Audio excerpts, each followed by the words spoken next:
Hello everyone, I'm Broughy1322 and welcome to episode 41, the Christmas special. RDT's holding up a sign with Christmas season's greetings because he didn't have a hat, which I've got a hat. I got a Christmas t-shirt with stormtroopers on it. And Nos is hitting everything. That. Anyway, welcome to the Christmas special with my usual co-host, Sugar-Free Nos. Hello. I'm sick, by the way. I've got lumbago. It's a terminal condition. If I overdo it, I could relapse. So I'll be taking it easy. And RDT down there. Hello, I have terminal. I'm hungover. It's amazing. It's the first podcast in a month, and I mean, I had to update Skype before this as well. So it's like we don't care anymore. Well, yeah. I mean, we have this thing once a year, so yeah. It's a Christmas special. Christmas. Did we do a Christmas special last year? I feel like we did a podcast around Christmas, but we didn't do a Christmas. Oh, I was in Sweden. Yeah, so that's right. This will be going on. We've been doing the podcast for a long time now. Yeah, if you think about it, it's been a while, hasn't it? I like how people are putting in the chat the Santa hat emote. I'm doing it for real now. Got my Santa hat. But yeah, there's so much to talk about. Like I've been looking forward to this podcast more than the others for a long time. Like this might be the podcast I've been looking forward to most, just because there's so much to talk about. So we're gonna go over Christmas stuff, Christmas traditions, how we all celebrate Christmas, how much seemingly Nos hates it, as we've learned in the pre-show. Ridiculous. The Arena War DLC for GTA we're going to talk about, Red Dead Online, a few other little things as well, the usual gaming news and community questions and stuff, and then at the very end, we're going to save it to the end, we're going to talk about Red Dead Redemption 2 story. Spoilers are going to be at the end. Spoiler discussion. Everything is being spoiled. Okay? Yes, everything. Yeah, at the very so you can watch as soon as the choke of the week is finished at the end of the show. If you haven't finished it, you don't need any spoilers, we'll say as well, but that's the moment to turn off. We will be telling you who gets lumbago. It will all be revealed. Yes. All those affected by lumbago will be revealed. So, I mean, I guess we'll start with Christmas. It is the Christmas special. This is going to go Christmas. This is Merry Christmas, everybody. Awful. Merry Christmas. No, happy holidays. Well. All right, we must fight in the war. The war on Christmas. I'm a valiant warrior. You're on the wrong side of history here now. No. It wouldn't be the first time my people have been on the wrong side of history. So, this episode's going to go up on the 24th, so Christmas Eve, which is it's going to go up on YouTube and be released to Spotify and iTunes and general. Nobody listens on there anyway, so I don't know. Santa, it's coming early for you guys. I don't get the analytics for Spotify yet. Unfortunately, they're working it out. The people who I use for hosting the podcast, but we still get a good number of people listening, at least on iTunes or any other podcast listening device. But yeah, I don't know how many people listen on Spotify. If you're a Spotify user, shout out in the I was going to say shout out in the YouTube comments, but you're not watching it. You're listening on Spotify. Website. You're not on YouTube. Never mind. Good one. Yeah, I know. So, Christmas traditions. This is going up on the 24th, which before we talk about our Christmas traditions, I spent Christmas in Sweden last year, as we mentioned. And I think this is the same for the majority of Europe. They celebrate Christmas on the 24th. So really? Christmas Eve, and I believe it's on the night of Christmas Eve. That's when the presents come. That's when Santa arrives, supposedly, and gives out the presents.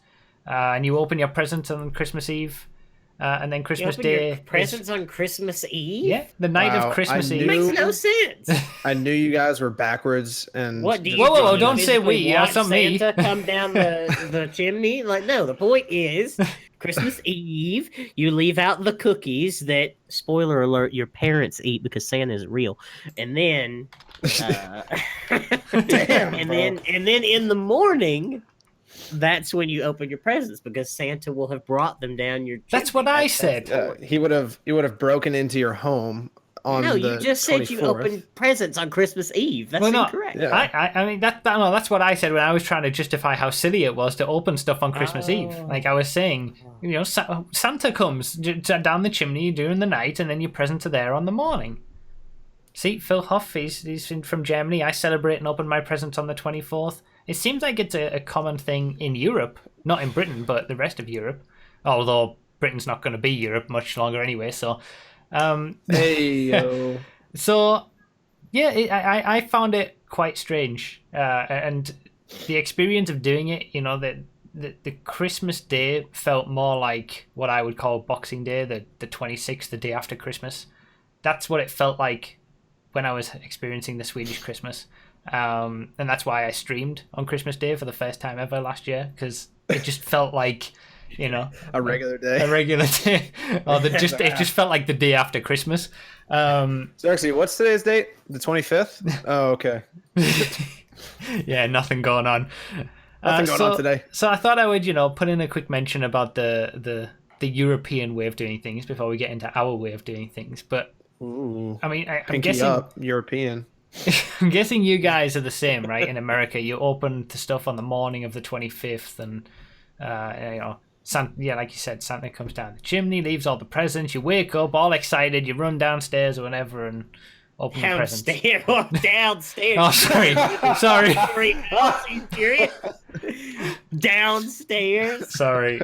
I've never lived in a domicile with stairs in it. Like, oh my goodness! You and your stair privilege. You think we just all descend from the heavens to our first floor? You step through the beaded divider into the living room. Well, I come from the UK, and I've lived my life in like terraced housing. Apart from now, my life has been pretty much in terraced housing, which is like really thin. In what? What? In terraced? Yeah, terraced. Okay, it sounds like you're saying in terrorist housing. Terrorist housing. Yes, No, not terrorist. Terraced. I just grew up around terrorists. It was a humble upbringing. Like, these are really thin houses that have 2 floors, but they're pretty skinny, and all the walls connect. You've probably seen pictures of UK stuff before housing, but that's what I know. So although it sounds like we've got 2 floors, you run downstairs, it's nothing special. It's still pretty small housing, but there's a young wizard living underneath your stairs. Everyone has that, right? Yeah, that's pretty simple. Yeah, that's the same. So yeah, the 25th is how I've always opened presents on the morning. I always gotten excited and gone downstairs, opened presents, and then having a Christmas dinner around sort of, 2-3 o'clock, and then I guess just sit around, maybe play a board game. I used to do when I was younger with family. We used to go to my grandparents quite often for Christmas Day, and we'd have a family around there and play some games, and that's pretty much Christmas, isn't it? Like, not an awful lot beyond that. You get stuff, you do stuff, and family time. I feel like Christmas Eve is the big dinner. Like, you're like, oh, well, this little baby boy is going to be born tomorrow. And so let's eat a bunch of food, and then we'll wake up and open up all of our presents that Santa brought while our parents cry because they're now in crippling debt. That's just right. happen to go hand in hand. That's where I was going to go. Netrex said 25th You is for stole my relaxing. direction of conversation. Sorry. When Netrex in the chat said 25th is for relaxing, 24th is for opening gifts, get with it. But that's just, you're a day too early. The 25th is for opening gifts, and the 26th, which is Boxing Day in the UK. You guys don't call the 26th Boxing Day. Yeah, right? I don't. 26. What is Boxing Day? Well, what historically, what are we celebrating people in boxes? Britain used to actually open gifts on the 26th. So you'd give boxes. And like a way to call Christmas presents is your Christmas box as well is another term. And it was all opened on the 26th. That's where the day Boxing Day comes from. Yeah, I can see why Brexit happened. It's all such a mismatch, though. Why doesn't everyone just open on the 25th? It's Christmas Day. That's the day. Yeah, that's the day. Yeah. It's like you don't open presents the day before your birthday. But do you have like a big, you just said the Christmas Eve is like the big dinner sort of thing. Because to me, Christmas Eve is never really anything special. We don't have any big food or anything like that. It's just kind of a nice chilled out night before the big day the next day. Before the baby Jesus celebration. But do you guys have like a set thing that you always do every Christmas Eve? Every Christmas Eve, we get to open one present. I've never had that. Yeah, that's pretty common. Yeah. Okay. That's really because kids just whine and cry and the parents can't deal with it. So here, just take this present. Shut up. That's been my experience. Okay. So, Nos, we talked about this during the pre-show.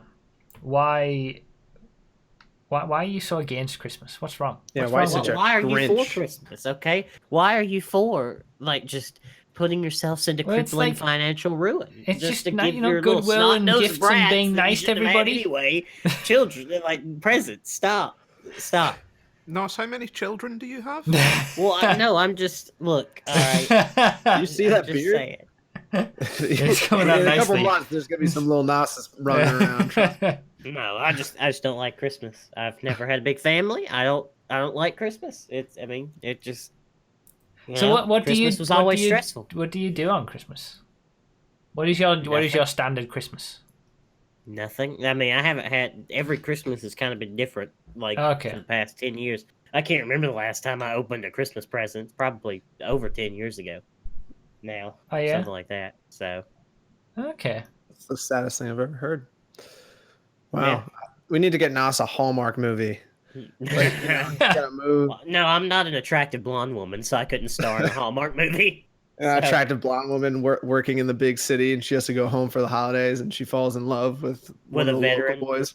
Yeah, it's always a veteran. With a veteran. Yeah. That's an interesting point because Christmas is generally everybody hypes up about Christmas and it's all nice and everyone's happy about it, but it is possibly one of the most difficult times of year for a lot of people as well. Oh, absolutely. Especially people who are alone, they don't have extended families or even close family. Did your Alexa just turn on? That's why they sell this in bottles for people. Is that like right? That. Okay. Mm-hmm. But it is a difficult time for people, and I guess we should say something like it's just a day. It's just a day like the rest of them. We're all still gonna be here after it. It's just a day where everybody else is happy and you're sad and you're alone.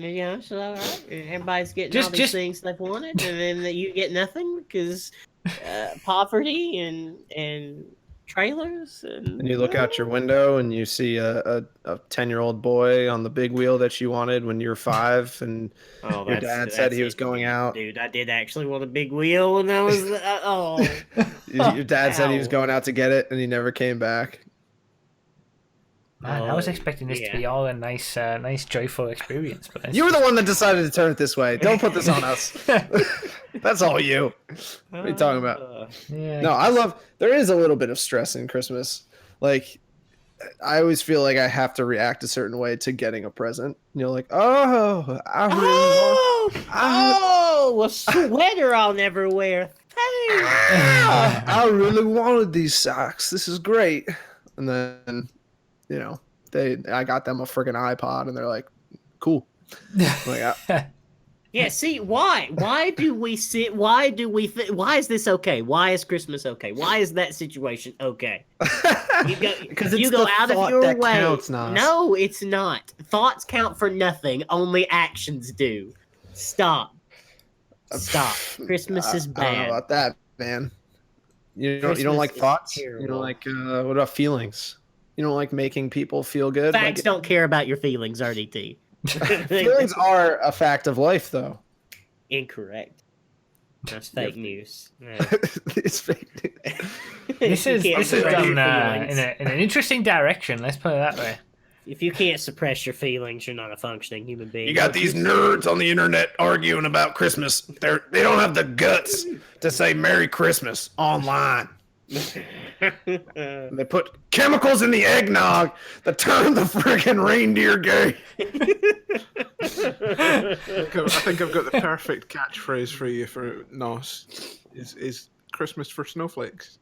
Like Christmas. God forbid we show kindness to each other. But look, show kindness. Stop. Show kindness to each other every other day of the year. Why do you need the baby Jesus as an excuse to be kind? Stop. That's also a thing that, like, I feel, at least from my upbringing, Christmas has never been an overly religious experience. Well, in fact, it's pretty much not been religious at all. So I don't know whether it's slightly different in America, because it feels like maybe the US is a bit more religious than maybe Britain is.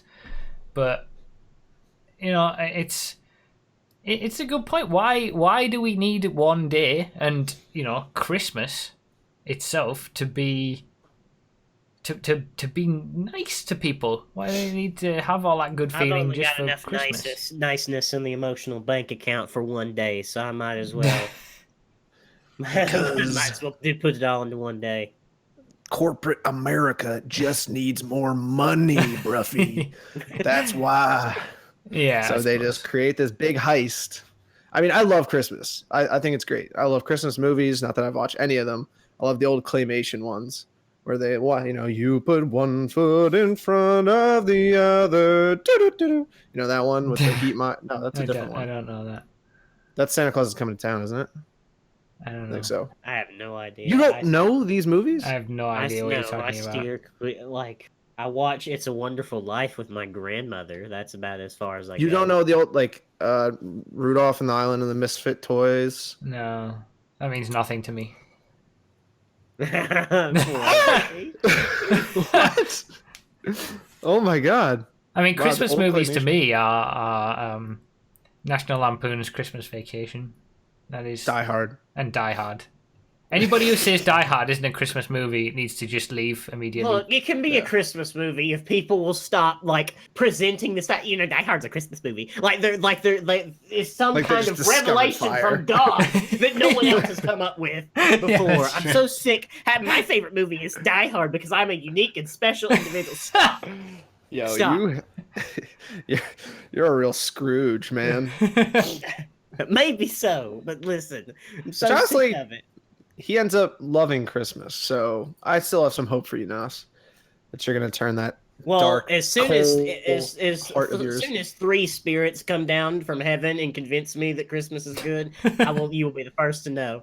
But until then, I hate Christmas. So, Oh man, Die Hard's a Christmas movie. It's such a great Christmas movie. I don't watch regular Christmas movies because I'm unique. Okay.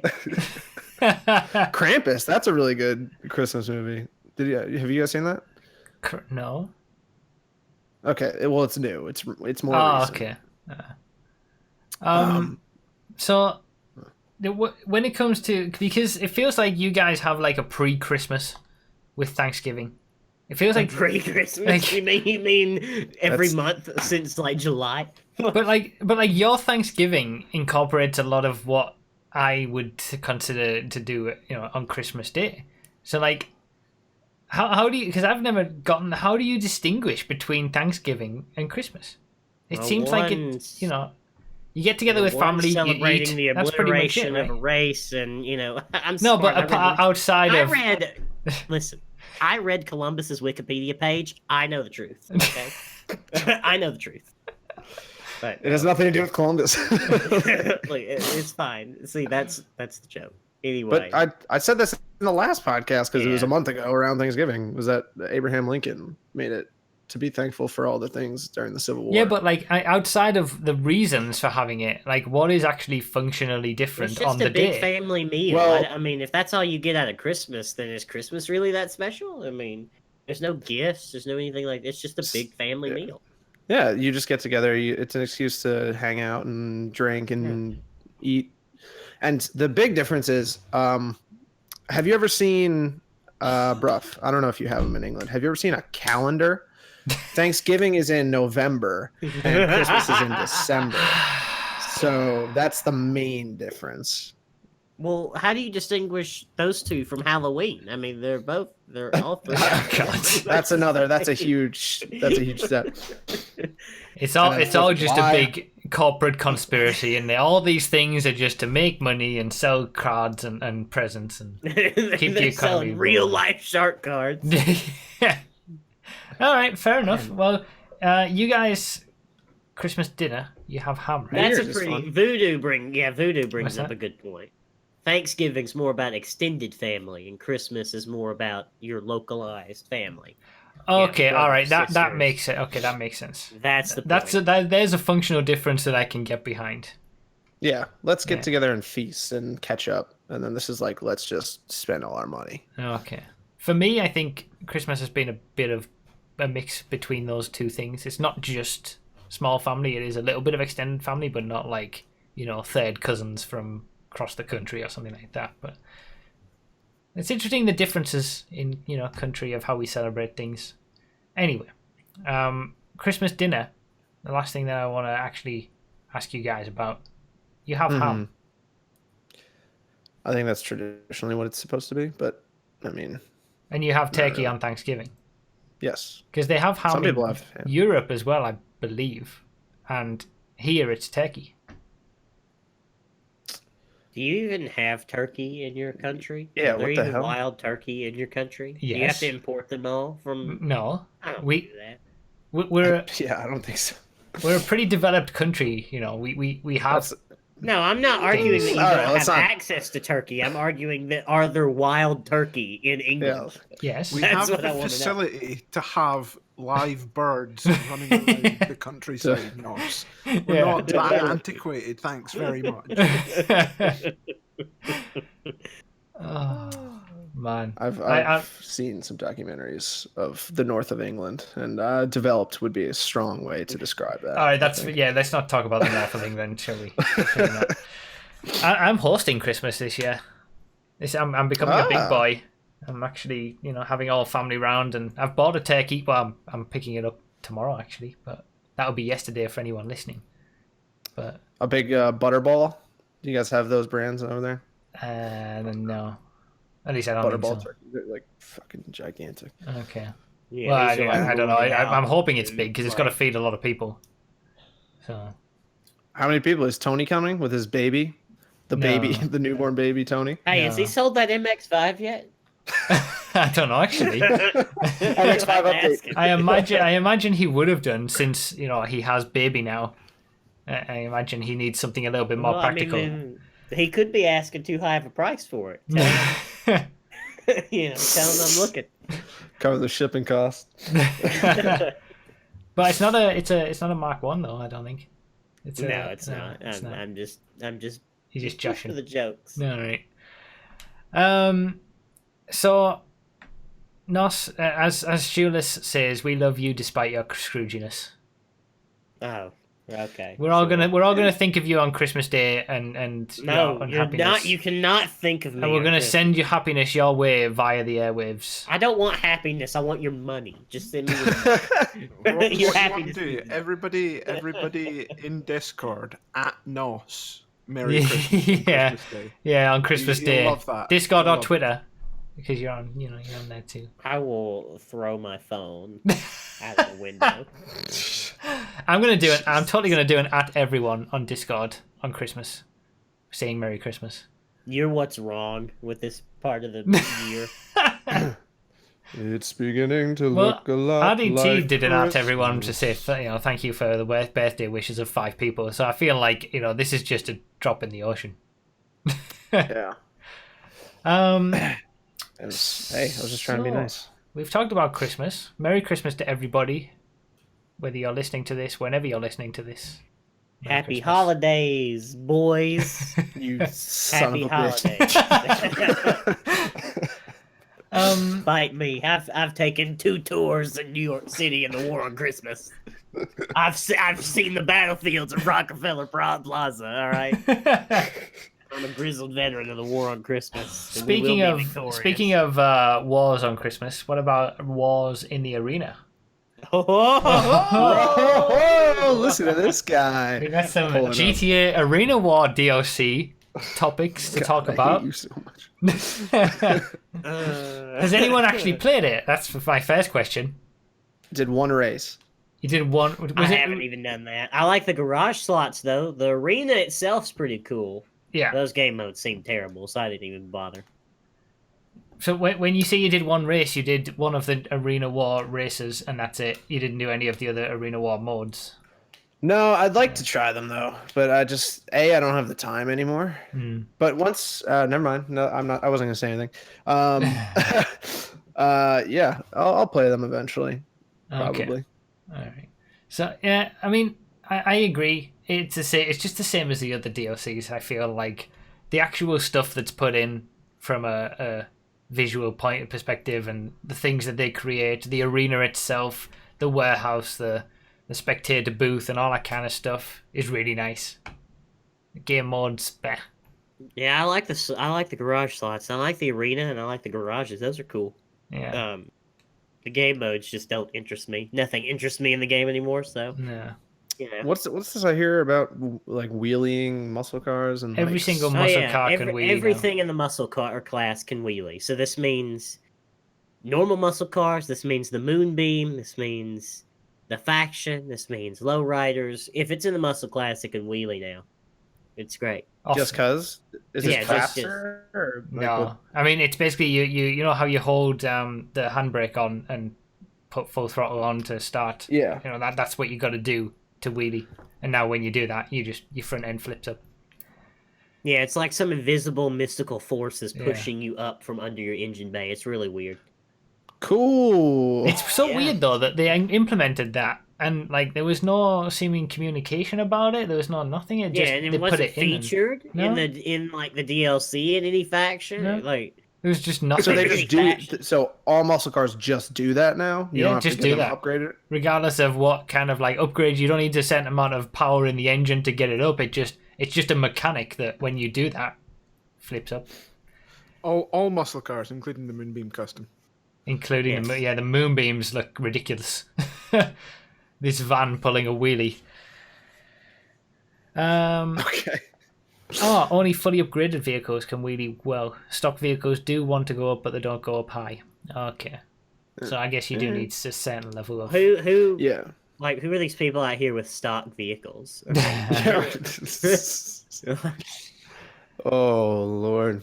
Yeah, it was so Yeah. it was so weird. It's so weird that they implemented that. It feels like just that is GTA now. They're just throwing things in, and screw whatever happens. They gotta get some sort of, interest back into the game. I think. And That's not if somebody on Twitch hears that you can wheelie, they're gonna make their friggin' title wheelie. Hey, how's it all over going, Los guys? Santos. And in this video, Hey, how's it going, guys? All Barrett vehicles actually did a wheelied and video. stuff like that. Mr. Boss for the win here, and in today's Grand Theft Auto 5 Online video. Yeah, I guess the interest for people are having for the game is slowly waning. But I mean, we predicted, yeah, maybe not so long, but because we've been predicting this for a while, and it seems like each DLC has kind of stemmed the flow of people leaving the game to a certain degree, but it feels like it's been less and less effective each time because the DLCs are just more of the same overpriced garbage. And has anybody driven any of the new cars? No, but I do have a driven all of them. flaming hot take. Mhm. And I think they made Red Dead Online trash so that people, and then added Arena Wars so people go back and spend money there. That's why Red Dead sucks. Ooh, that's 200 IQ right there. But I mean, surely I'm not. impressed. Because they got such backlash from Red Dead. We're going to talk about Red Dead Online shortly, but surely they wouldn't want to risk, people just not bother. Maybe they don't even see Red Dead as having any kind of financial, incentive I don't for think them. they can. No. I mean, I thought this previously that, that Red Dead isn't going to get anywhere near the kind of income that GTA Online has. So what kind of, Not true. what kind of care and attention are they really going to give it in terms of updates and stuff like that? So we get Red Dead Online, and then we get a few weeks later this pretty substantial DLC for GTA. a 5-year-old game. That's substantial in at least the things that have been added. It's like it's new game modes, completely new environments. I think that's what makes it substantial. The actual time that you're going to spend on it, maybe not so much, but yeah, Arena War DLC, I guess same as other DLCs. It's fine. Some of the creations are great, but yeah, like I said, I like the arena garages themselves. They're pretty cool. Yeah, they have a cool theme. Like I've got all my race cars in there, and stuff like that. It's cool. So, but of course the monetization of everything brings it down a little bit. Well, oh my god! As yeah, always. I logged on and the prices are exorbitant. Yeah, everything is a huge fan. Incredible. Yeah. Oh yeah, the new headlight colors they've got now. If you actually upgrade something in the Arena Workshop, you can get different colored headlights. Does anyone care? Yeah, people would have cared. I think I remember mentioning this in a video, maybe in old gen GTA, or maybe when Neons came out, saying, why don't we just have different colored headlights in Los Santos Customs as well? And 4 years later, got it. They're listening got it when people don't care enough. We heard your suggestions and we are listening. Yeah. Oh, we might get lamppost removal. It seems like it's finally ready and able to be turned on with a tunable. Just in time. Just in time for everyone to leave the game. Yeah. And no one care anymore. And it's only a kind of a balked version of what is actually possible. You can't remove a lot of props. You can only basically remove very straightforward stuff. So it's nowhere near as powerful as, say, the dev creator. But there you go. I feel like Arena Wars would have been way cooler and made much more of an impact if we didn't already have like hydras and flying motorcycles that shoot rockets. Yeah. And DeLoreans. Like, yeah. This is very tame. The Arena Wars are very tame compared to what goes on. I don't know. You see a gigantic monster truck flying across the sky doing like shunt boosts. Okay, you're trying to tell me this is grounded? Actually, I haven't even. Someone mentioned about that video where you can fly across the map in these new vehicles, and I haven't looked at it yet. Pretty good. It's amazing how far GTA has come. But the arena is supposedly getting a creator update as well, so you'll be able to create things in the arena, and there'll be various arena themed props to use outside of the arena. So maybe we can finally have a Race of Champions style track inside an arena for a one-off event, and then we'll all forget about everything again. Yeah, that sounds fun. Nobody cares about GTA anymore, do they? Like, GTA's dead, bro. Yeah, I agree. I mean, I'm playing it and just having fun with what we normally do. Like, nothing that they've added over the last, 2-3 years has impacted my gameplay for the game. I'm still doing the same stuff. Yeah. I mean, and that's what the most fun is that you can have, is like making your own fun with people that you like playing with. Yeah. And that goes for a lot of games. Yeah. But that's true. Right, so let's move on from the Arena War DLC. And talk about Red Dead Redemption Online. It's so bad. So bad. Hot take. This game's hot garbage. I hate it so much. I'm so sad. Like, I want to cry. It's so bad. Wait, are we talking about Red Dead Online or Red Dead Redemption? Okay. Yeah, Red Dead. It's not Red Dead Redemption Online, is it? It's just Red Dead Online. Trying to be snappy. Adios. GTA Online. We'll talk about actual the good part of Red Dead at the end, but Nos, you seem to. I mean, I saw your tweet initially about you just being so disappointed with it. And you were expecting so much more. Like it's how I mean, all they had to do was copy Red Dead's multiplayer and just make it better, right? The original Red Dead Redemption, just make it more better, make their better progression. No, let's just change everything. Hey, those normal game modes that have been in games since like Quake. we're not going to do those. We're going to do special versions of those that everybody's going to hate. It's everything about it. It's terrible. I can't think of one redeeming feature about Red Dead Online. There's not a single one, and that makes me sad. Yeah, because you really loved Red Dead on the first game. That Yeah, it online. was great. Yeah. I mean, and like you had normal game modes, you had gang shootout, free for all, and then you had like capture the bag and hold the bag, which is like capture the flag and hold the flag or whatever, just normal game mode, and it worked. And you started every match with a standoff. That was cool. No, we don't have any of that. It's just there's nothing good about it. All cards on the table. I haven't even tried it. I haven't even bothered Don't even bother. I haven't even bothered because my interest for it wasn't that high in the first place. But then after reading everything about it and hearing what people have said about it, I've just got no interest in trying it. I just don't care.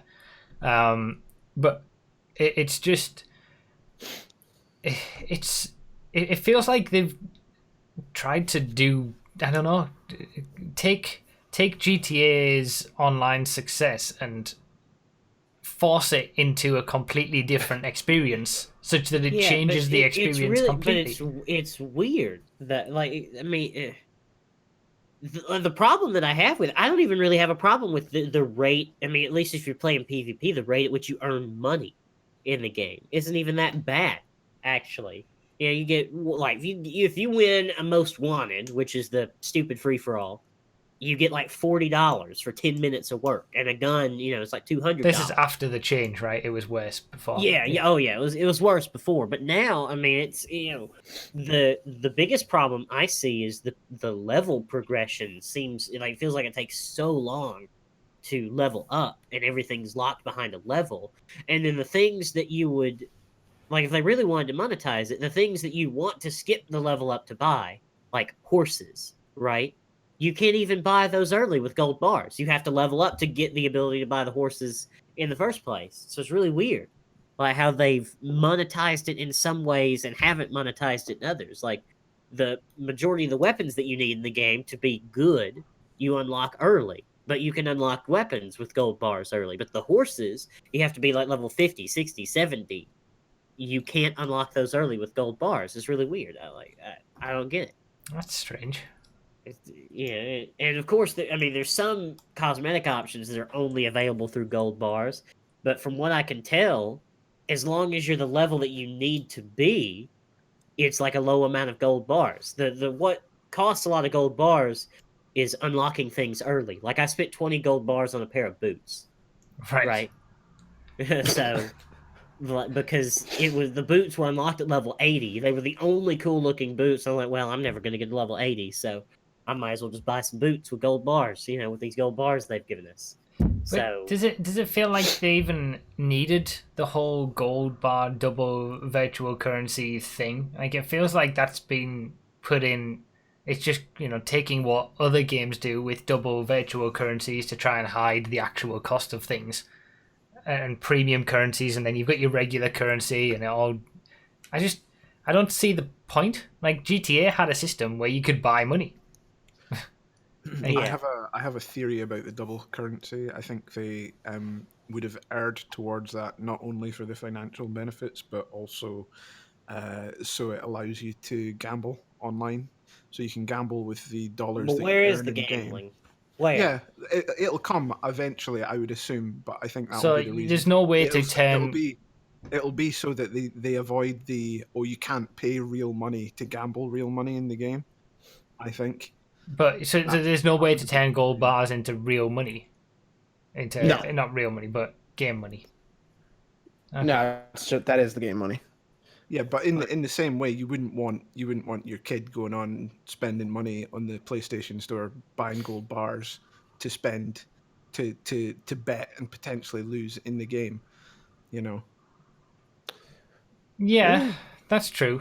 But then they also. So I think that's basically their way around it. So have two currencies. So in the when poker does eventually come out, they'll just use the money that they earn in game. Gold bars will be completely out of it. It'll just be for cosmetic stuff. Yeah, and they're gonna lock certain things behind gold bars like they have with cosmetic clothes and things like that. So they'll probably but keep like adding I more said, I stuff mean, like that. the things that are locked only behind gold bars, as long as you're leveled up, they're just 1 and 2 and 3 and It's not 5 gonna stay bars. like that, is it though? Who knows? The only things I've seen that are substantial prices in gold bars are the horses that are locked behind gold bars. But the best horses in the game aren't even locked behind gold bars, right? Like the Missouri Foxtrotter, the Turkoman, you can buy those variants of those with money. You can buy one of the Arabians with money. So I don't get it. I don't get what they're trying to do. Out of all the things I thought I wouldn't have a problem with, I didn't think monetization would be the least of my gripes Right? with the Yeah. game. Yeah. Then you know something's wrong. I was expecting to be here. It's like, man, I love it. It's so fun, but it's just such a grind. You need so much money. No, it's completely the opposite. Like, money isn't even a problem. What is it it's like just about the game. the game mods? Like what is? There's nothing to do. Oh really? Yeah. Well, that's true. The primary thing you do if you want to be successful at the game, is you play PvP, right? And you have Showdown Series, and you have Showdown Series Large. So you have 16-player playlists and 32-player. The 32-player is obviously the most profitable, and it features a few game modes. There is the only reasonably good game mode, which is Team Shootout. That's just a normal game mode. Thank God. Is that like But a there's team only one deathmatch? map. Yeah, it's just team deathmatch with 2 teams, but it's on one map. There's only one map in the game right now for that game mode. One map, yeah. But Is that like the bunkers and everything? No. That's the Atlantic Electrical. No, docks, Sandony docks. Ah, okay. But they have the entire map. The map is huge. Don't even look. Well, it's pretty big, yeah. So you have that, and that's the only logical game mode. Then you have the worst, which is Most Wanted, in my opinion. What Most Wanted is, it's free for all, which sounds fine, but the higher you up are on the leaderboard, the more points you are worth to someone else who kills you. So I can kill like 4 people, and then I'll be worth 20 points, and then someone spawns behind me, shoots me, and now they're in the lead with 1 kill. Okay. I have killed 5. They have killed 1. That is so stupid. Kingslayer. Okay. So, like, I just don't understand where it doesn't reward you being good at the game. It rewards luck. It's terrible. And then you have Name Your Weapon, which is the only game mode where... Well, it's the only game mode where it locks your weapon, right? Never mind. You have a repeater carbine, a double barrel shotgun, a cattleman, and a tomahawk. Yes, this is the one I like. Never mind. I can't stand it. And depending on which weapon you use, you get more points for your kill, right? And of course, the tomahawk is worth the most points, but it's a one-hit kill weapon to anywhere. So where's the challenge in using the tomahawk? And then the repeater carbine's only worth 1, and it's terrible, so no one ever uses that. So what really happens... A couple points, isn't it? Yeah, the double barrel's worth 3. Shit. Basically, the game mode is shotguns only, because that's the most efficient way to get points. Okay. So they haven't really done any balancing for the game mode. No, it's just like I don't know why they have to be special. I don't get it. It feels like Rockstar have often been like that over the years, and especially with like, it feels like the adversary modes have all been that sort of thing where they're just trying to reinvent the wheel to the point where it becomes not very fun. Yeah, it's just all I want is because the base of the game, Red Dead Redemption, and its combat and its physics are enjoyable, in my opinion. The gunplay is enjoyable when it works. I mean, when it doesn't work, it's pretty bad. But when it works, it's really enjoyable, and they have this great foundation to build on, and then they just give us these stupid game modes. They're terrible. So what about in the world, like outside of the game modes? Is there anything to do? Other than kill people, not really. There's stranger missions across the map, which are like little missions, and they pay like the mission themselves. The way I'll say it, like if you start the clock at the beginning of a team deathmatch and the beginning of a stranger mission, and you go to the end, the payouts are similar, but you don't factor in with the stranger mission how long it takes you to go from mission to mission, how much downtime is in between each mission. So what happens is the only reason you would ever do them is because you find them enjoyable. Like they are not rewarding in the slightest compared to PvP. Yeah. So that's its main problem. And then there's like gang hideouts across the map, but from what I can tell, they're completely random as to when they show up and where. So, and they're not gang hideouts like the original game where they were all, missions, right? Like Pike's Basin in the original Red Dead. You'd go down the hill and then you'd plant a bomb on a weapons cache, and then you'd go over here and you'd plant another bomb, and then you go over here and plant another bomb. And it was fun. It was like a little mission. And now with these gang hideouts, it's just a little. It's like a gang attack from GTA. Exactly. Yeah. Okay. Yeah, they got old pretty quick as well. I mean, that was 2013 stuff. Okay. Yeah. So there's just nothing fulfilling to do. I mean, in the PvP, like I said, the core experience is okay, but then all the PvP game modes are terrible. I can't stand them. It doesn't feel like I'll go. And this is one of the things. I'm glad that I'm good at the game. Like I regularly go very positive in KD, and I'm glad that I am. So no one can just accuse me of, oh, well, you're just bad at the game. That's why you don't like it. No, I'm actually scrub. Yeah, I'm actually quite decent at the game, and I still just do not enjoy it. I don't enjoy the game modes. So how would they fix it though? Like what How do would they they need? fix Like an it? end game? Do they need Add more stuff to things. do? Do they need what do they need to do? I don't know. With PvP, they need to introduce some kind of like core playlist that is team deathmatch, free for all, grab the bag, hold the bag, and all of those game modes start with a showdown at the beginning with everyone standing across from each other. Like the I'm old surprised game. that And wasn't included. Yeah, and that's the core. Like you have the core. That's how I would fix it. You have the core playlist, which is those modes that are normal and good, and then you have the, adversary modes, if you will, with name your weapon and most wanted and all that. You have that in a different playlist. That would fix PvP, in my opinion. And then the strangers missions, they need to up the payouts on those to make them comparable. Factoring in how long it takes you to go from mission to mission. I And want to then know where the goddamn hell the narrator is. He was the best bit about Red Dead Online. I agree, and that would be a good thing. You are now most wanted. Yeah, Amazing. It made the can't tell game you. so much better, so much more bearable. I'm sure the guy that played the original narrator, I'm pretty sure he died though. Who knows? Could I be don't wrong. know. Damn. But that made me think of something. That it feels like all of Red Dead Redemption's character has been washed away in favor of this sterile GTA experience Yeah. in the online. Your 'Cause character's a mute. that's where Red Dead Yeah. Redemption's multiplayer succeeded, I think, is it had character, it had the announcer, it had, it had the standoffs at the beginning of the gang matches and all that other stuff. It had character, and now it's like just what I've done for the past 8 years on GTA. It feels so sterile and like not unique. Yeah. I mean, to be fair to Rockstar, they haven't had long to come up with this. All right. It's a beta, guys.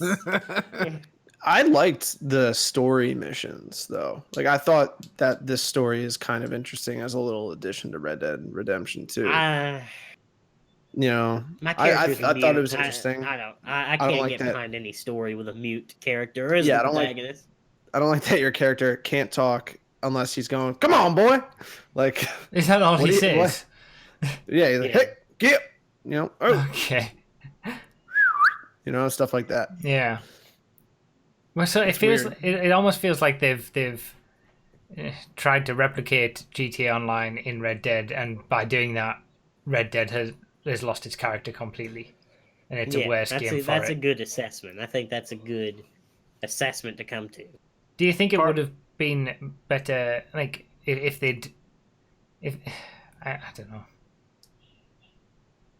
I mean, Like- part of the thing that turns me off the game is that you go from being badass Arthur Morgan, like who can just like take a million bullets and whatnot, riding around on his horse that takes a few bullets and like still stumbles about and whatnot, to this just ridiculous walkabout character that, like, if somebody sneezes next to him, he'll fall over, and your horse will instantly die as soon as it brushes up against a pebble. It's just until you level up, obviously, but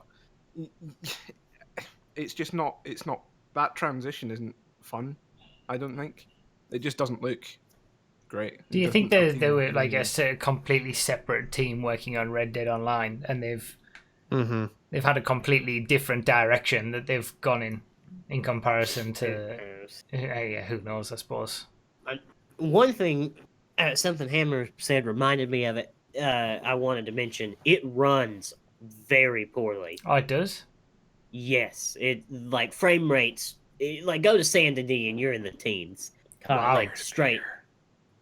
Just straight teens the whole time on PS4 Pro at 1080p.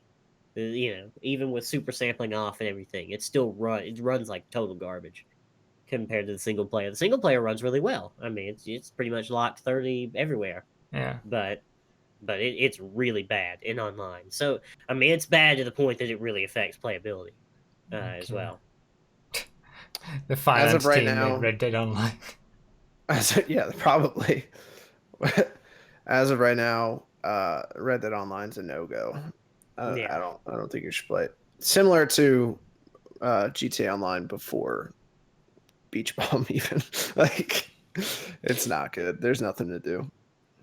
Yeah, is it on the same level as 2013 GTA, or is it even worse? Is there less to do? I don't know. I feel like you had a decent selection of contact missions to do in 2013. Yeah. I feel like there were more contact missions than people give it credit for. And there was races and death matches. You know you could do in 2013's GTA Online? You could steal a car underneath a certain dollar amount and make it yours. Yeah. You have to buy horses. You can't take someone's horse. You can't tame horses at all. Wow, okay. Yeah. That's pretty bad. I mean that's part of the whole character of Red Dead, that you can tame horses like that, and that's a part of the game. Even if the horses that were out in the wild weren't that great, the ability to do that at least. I guess longing for the days of 2013 GTA. It's not the same anymore. Free cars from Beach Bum, low prices, and just having some fun. Like I said, there's nothing wrong with a game where the only fulfilling thing to do is like the PvP and the team deathmatches and stuff. If the game modes were just normal and not dumb, it would be fine. I would be playing it right now. It would, because I like the combat and the PvP in the game. It's just whenever I can kill 7 people, one of them spawns behind me, and now they're in the lead. No, I'm not going to play that. That's not fun. Yeah, that's what GT Driver said. He's like, it's their version of catch-up in this, which is... right, yeah. They're dumbing it down for everybody, basically. Like, people don't like losing. Then don't lose. Like, I didn't mention another game mode, which is kind of normal. It's called Hostile Territory. It's like, domination, I guess. You've got flags around the map, and you go, points, you go capture them. That sounds great, right? There's 8 teams, like, in the game mode. But there's so many teams. It's 32. It's 32 people, and there's 4-man teams. That's how many teams there are. It's ridiculous. That just sounds like a mess. It is. It's a complete mess. And the best thing, so the map of Blackwater, you remember what Blackwater looks like. You got the courthouse on one end, and you've got, like the barber shop and the houses on the other, right? One team spawns down here, one team spawns down here, and then every other team spawns like in the grasslands up here, and they have to run down to the flag. Like, it's really bad. And then there's another map called Tall Trees, and from what I can understand, it's just a gigantic circle in the forest with spawn just kind of everywhere. You just kind of spawn everywhere. It's really bad. So, have you done the Battle Royale yet? Yeah, that's called Make It Count, and that's not really Battle Royale. That's, if a shrinking circle is what makes Battle Royale, then sure, it's a Battle Royale. But it's one life, right? Yeah, it's one life, and you have a bow and a throwing knife, and basically what you do is you crouch around and sneak, and then you use Deadeye to throw a throwing knife so that the throwing knife will home into your target. No matter. That's basically what the game mode is like. That's it. So. I love doing that in the first Red Dead. Just taking a Molotov cocktail and like And using Deadeye Deadeye, just watching it trail behind a horse. Yeah. That was great. So it seems like Red Dead Online is adversary modes, and we all know what they're like. Yeah. That's a good way. Oh, there's a question I have. Is there any kind of like progression for your stuff? So like, I know that you can, upgrade horses and saddles and all that kind of stuff, but obviously in GTA, one of the big parts is owning property, owning things, and getting up and stuff like that. You can upgrade your tent at your camp, and that determines what your core level is at when you spawn in initially in free mode. That's it. That's the only meaningful upgrade. Yeah, other than what you just talked about, weapons like improved barrel or improved rifling or better saddle or whatever. Yeah, it's it. Is the tent. And anytime you load in, your camp can be anywhere. You'll put your camp. So it's just like yachts. It's exactly like yachts.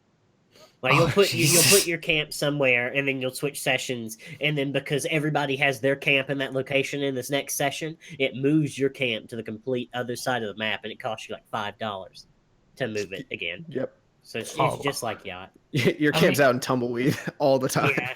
Literally all the time. It feels like it would benefit from a system where a level of permanency to your camp, and you can build upon it, make it bigger, make it better, and wherever you save it, that is where it is. That is the place of your camp, regardless of. You can't just move your camp anywhere on the map. You choose a spot, that's where it is. That's how they're probably going to work for Fallout 76, to be fair. Say again? Didn't work out that well for Fallout 76, to be fair. Well, okay. Well, that's a shame for Red Dead Online, though, because Red Dead Redemption 2, as we'll talk about, had so much potential to give a great online experience. Yeah. Oh, well. I think it still does. I'm not completely writing it off. Like, if they do want to monetize it, they're gonna have to make it better. That's true. I think to get it to where I would want it, it would require an entire overhaul of the game, and I don't think they'll do that. So yeah. But at this point, I don't think anybody's buying gold bars. There's no reason to. But the question is, like, I always ask this or think this when it comes to these games that they release half-baked as a beta or an alpha or whatever, and they have a bad first impression like a Fallout 76. And no matter what they do, there's such a huge slew of people who are never going to look at it again. And it's like, why release it in such a state? Because you're taking such a risk that it's, you're never getting those people back again. And I imagine there's a lot of people who have tried Red Dead Online already and just thought, this is garbage. And then they'll never pick it up again because there's so many games. You're one of those? Yeah, I'm like a level 13. I wanted to get the fishing rod, and I literally don't have the motivation to get to the level. I was like, I just want to go fishing. Yeah. And I don't have the motivation to level up one more time. Well, don't worry. You'll have to use gold bars to get lures anyway, because you got to level up for the lures, and then bait costs money too, and bait's I have like levels. I have like 30 gold bars or something like that because they were like, take the money, take it. Yeah. I'm like, okay, all right, cool. Yeah, like I said, I spent 20 of mine on boots. So Jesus. But I think the problem is that Rockstar have been looking at GTA Online all this time and seeing all the money that it's brought in, and failed to realize how it started. Like, it started very, very free cars, very cheap cars, and they've gradually, insidiously over 5 years made it a lot worse. I think they've thought that they can do the same thing from the off, and it just hasn't worked. We see you, Rockstar. We see what you're doing here. Remember when what's the name of that friggin' car? The beach bug, the beach thing from the beach bug. What's it called? The Bifta. The Bifta. Yeah. Remember the Bifta was free. Now it costs $90,000, something like that. Yeah. We see you, Rockstar. You sons of bitches. Hopefully it makes it. They learn from an experience from this, and they're like, okay, we can't do that again. We can't afford to have this for the next GTA. and it to be a flop immediately. Come on, are you serious? Is the Elegy still free? It is if you. I think if it was free for you previously. If not, Okay. like I think for PC players they have to pay like 90 grand or something. Or they used to. Maybe they fixed that because PC I thought it players was weren't linked happy. to like having social. Yeah, Club. if you linked your account Social to Club. Social Club, you got it for free. But then they made it on PC such that because you were automatically linked to a Social Club account because you had a PC account, it wasn't free because there was no incentive for you to do that. And then I think people weren't happy about it, so then they made it free on PC after that. So I think it's still free. Wow. Man, yeah, I'm it's still surprised. free. Okay, there you go. So next topic. So we're done with online, right? Yeah, we're done. Yeah, done. We're done. I think we're all done. Not just in this podcast, but I mean, I'm probably never even gonna play it. I don't think. Bother. Don't blame you. I don't think I've got no motivation to play it. I don't see any reason to. I can see it already. There's going to be armored carriages with Gatling guns on all sides. Yeah. Yeah, And so they have rockets that Nostradamus fly. here is having a similar. Yeah. So a few quick sort of like personal topics. Nostradamus. What? Nostradamus. Nostradamus. Oh, yeah. Did you just catch that? Yeah. I didn't get that. So a few quick personal topics before we move on to our regular segments. I have a Switch now. Will you play Animal Crossing for me, please? What do you mean? Why for you? Why? I mean, Animal Because I Crossing wanna isn't even watch on the it. Switch, right? Yes, it is. Or is That's it? the whole I thought point. there was this massive outrage that they didn't announce an Animal Crossing for the Switch or something. I don't remember that. I think it's coming to Switch, isn't it? Anyway, that's like the only game I want to play on the Nintendo platform, so play it for me, please. I want to get a Switch because I want to play Odyssey. Is that the Mario one? I always Yeah, mix that yeah. in Galaxy. I want to play Breath of the Wild. I want to play friggin' other games that are on that. Smash, probably. Mario Kart. I need to get a Switch at some point. Mario Kart's okay. Yeah. It's fine. Zexy loves Animal Crossing. Oh, Animal really? Crossing's the best. That's I've never 'cause played she's it. A woman of culture. She wants to make me play Well, it. never mind then. I'll just go watch her. Okay. Never mind. You've never played Animal Crossing? No. That was the only game that was good on my Nintendo DS when I had it. Same. That was it. That was the only game. I used Dude, to you play go fishing, you Pokemon. see a big shadow. You're like, oh, I'm gonna make some money with this boy. Yeah, My was great. favorite part was getting in debt to a smarmy raccoon. That was great. yeah. Okay. So I got a Switch. Zexy bought me it for my birthday, which was pretty incredible. Wasn't expecting that at all. I got Super Mario Odyssey, which I haven't tried yet, but I'm looking forward to trying it. And Let's Go Pikachu, Pokemon. And I've got to say, the system is fantastic. It really is. What is Let's Go Pikachu, by the way? It's a retelling of the original games. So like it's actually Pokemon Yellow, where Pikachu, used to follow you around. So you're in the same area, Kanto and everything, but it's all 3D and upgraded. Because in college, we had a Nintendo 64, and my roommate's girlfriend brought this game, Hey You Pikachu, or something like that came with a microphone, and you would talk to Pikachu. And there's a video of me drunk somewhere going like, I don't know what that means, Pikachu. Go do the thing. And he's like, Pikachu's like, Pika Pika.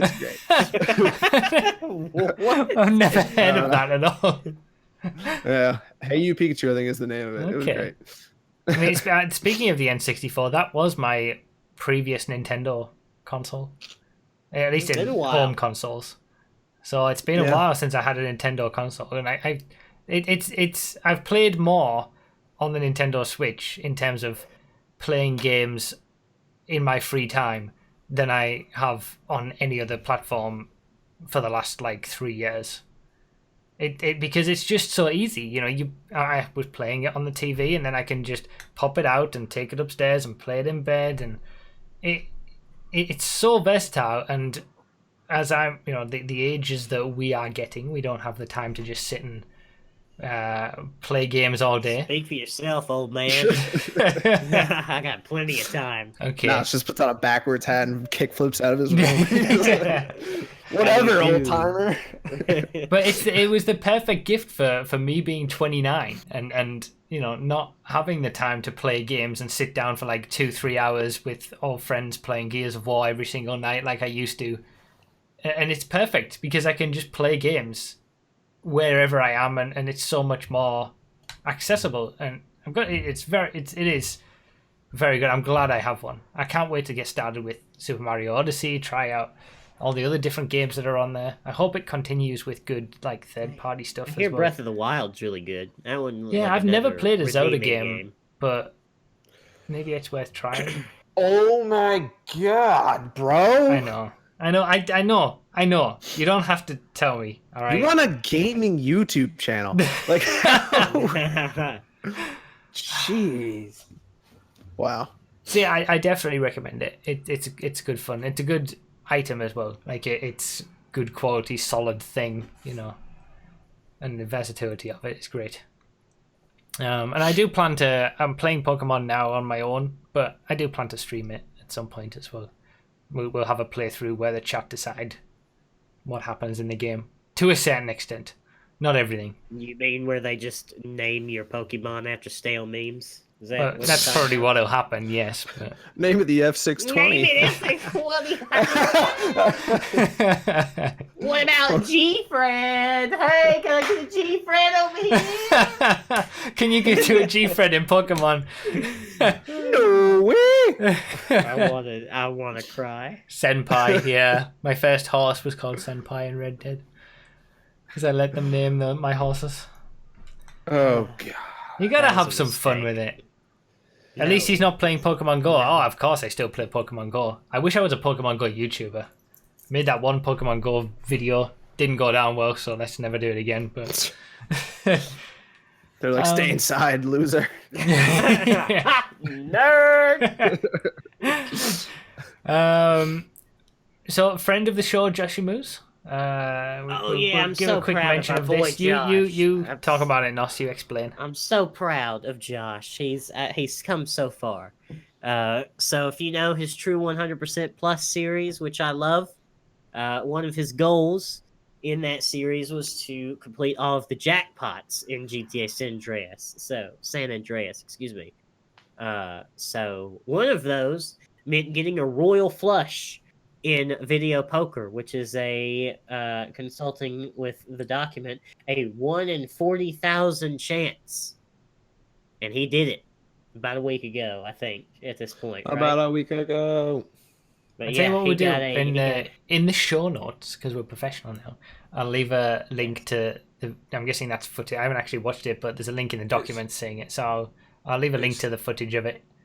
It's just a 1 minute. Yeah, clip. You could probably show it just now if you wanted. I would if I didn't have this new setup with the new Skype and it's all set we can't up previously. touch anything. I can't. I don't want to touch anything for fear of it breaking. If Brough sneezes, this whole ship goes there. You're gonna have to touch it eventually for the chokes, anyway, right? Yeah, but that's I've already set that up in advance, ready to So I see. If you watch the pre-show, if you don't know what I'm talking about, but it's a nightmare. But yes, he got a royal flush. He got a royal flush in GTA San Andreas. I'm so proud of him. Good job, Joshimuz. Like 32 hours of straight video poker. Oh, really? To get a royal flush. Wow. Yeah. That's insane. The math said he would get it done in 60. So he said, "Screw you, math," and did it in 30. Good job. He that was a great podcast with him. I enjoyed that. Yeah, go back and watch that one. It was really good. Yeah. Yeah. If you're interested in a different side of the gaming. And he was sick, too. He was, like, deathly ill. He was on his deathbed. I think that Royal Flush actually reinvigorated him and gave him life. I think he was about to die if he didn't get that Royal Flush. So I'm glad that he managed to get it. Nice. He can stay around and make great content for us. So I just want to say I started watching him because of this podcast. It's got me into watching speedrunners. Cool. We did a thing. Nice. Even if it's just one person, we did a thing. Changed a life. Yeah. Changed a life. Speaking of life-changing things, RDT.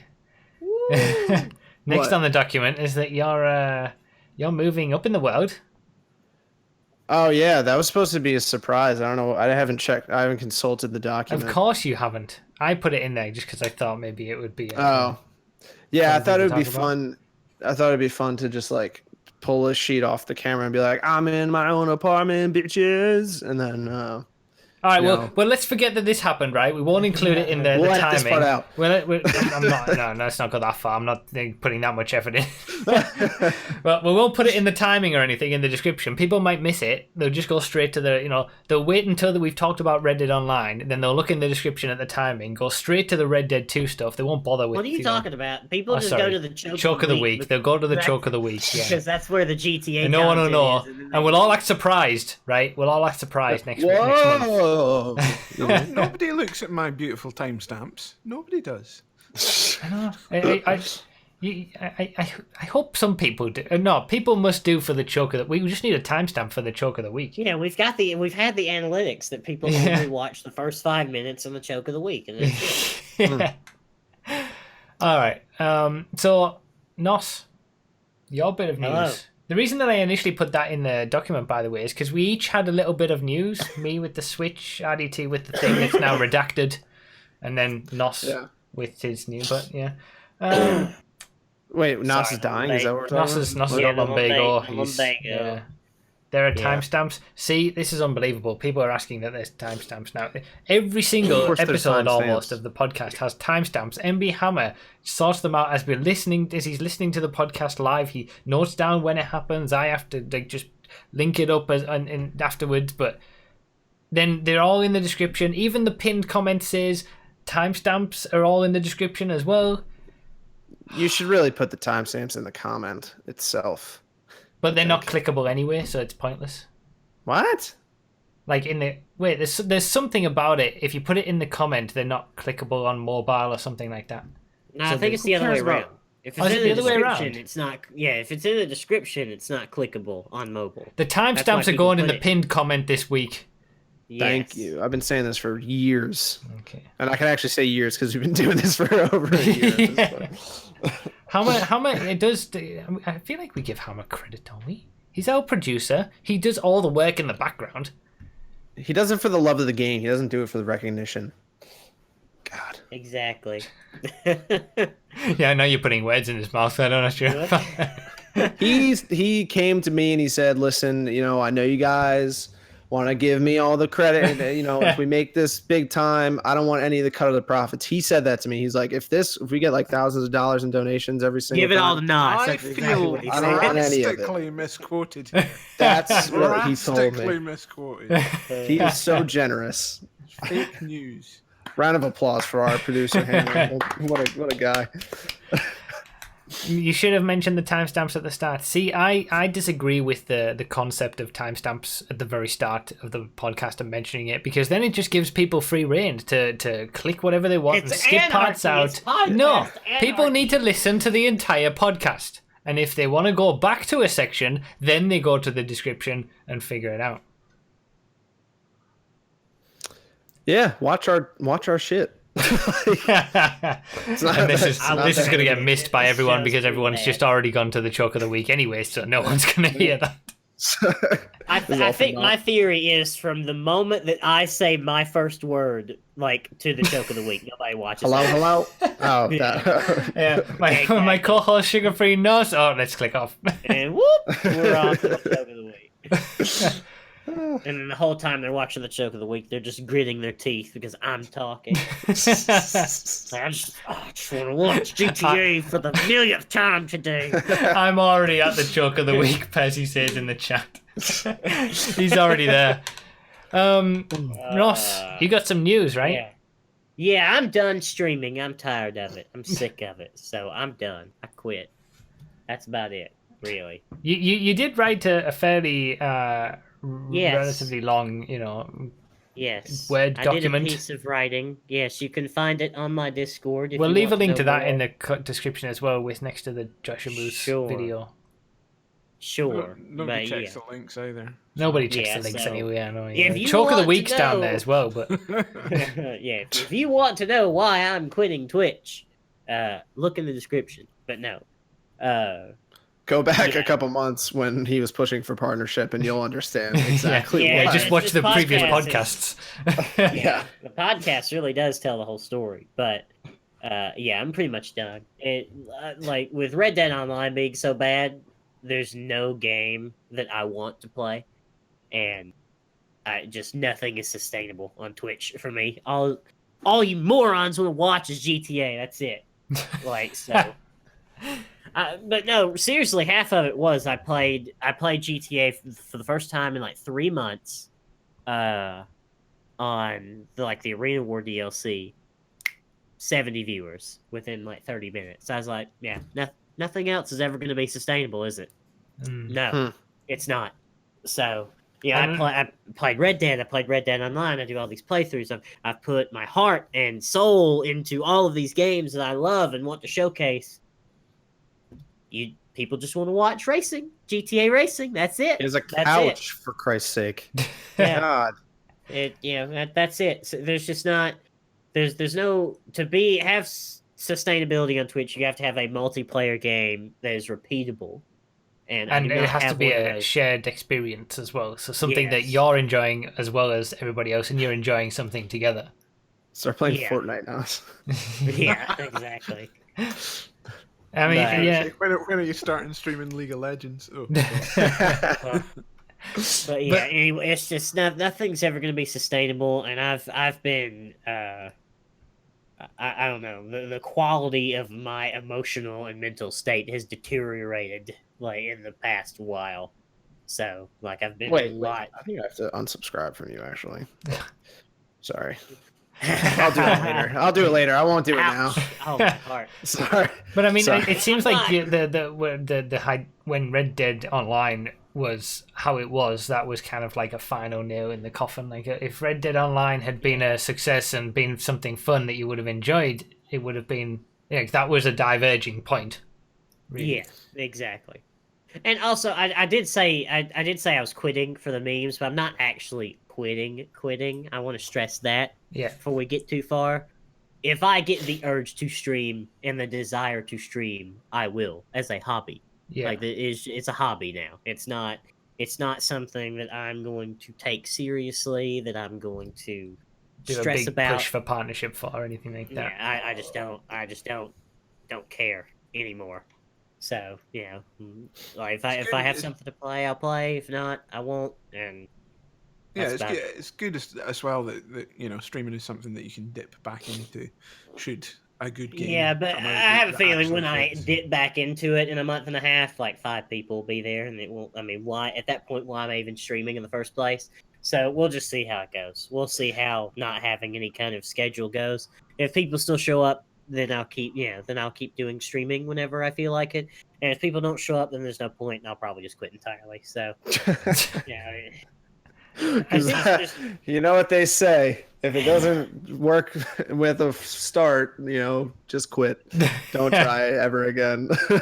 Well, to be fair, RDT, I have tried very hard. I know. I'm not saying that to you. I know you're memeing, but I'm surprised at how resilient you've been over the last. Dude, you just keep getting screwed over repeatedly. You kept pushing. I'm so proud of you, my boy. At this point, I think you're just a glutton for punishment. Oh God, I got the lumbago. But yeah, it's like, I've told people in the past that I was going to stream, and I used to stream somewhat regularly. Like I started playing LA Noire for the first time last week, and I was like, I should stream this. And I was like, nah, I'm not going to do that. It's just not something that I think is that entertaining, and I applaud your decision.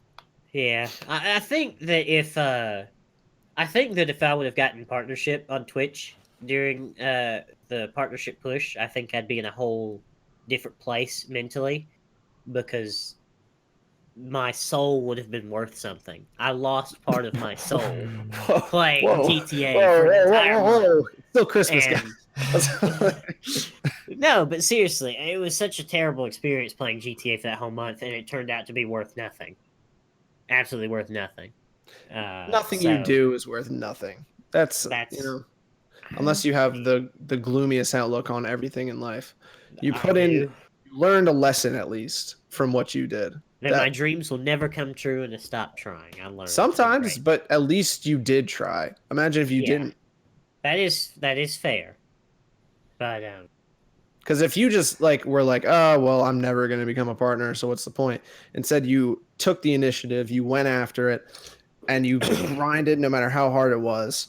You were out there grinding every day, playing the game that's trash, and at the end, you know, you had some people that did it with you. They had an experience, and you didn't get the exact outcome that you wanted, but in the end, you got a lesson at least. I guess, but.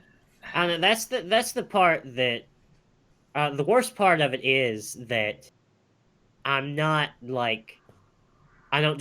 some streamer with 2 viewers, right? Yeah. Like I have an extended base. Yes, 3.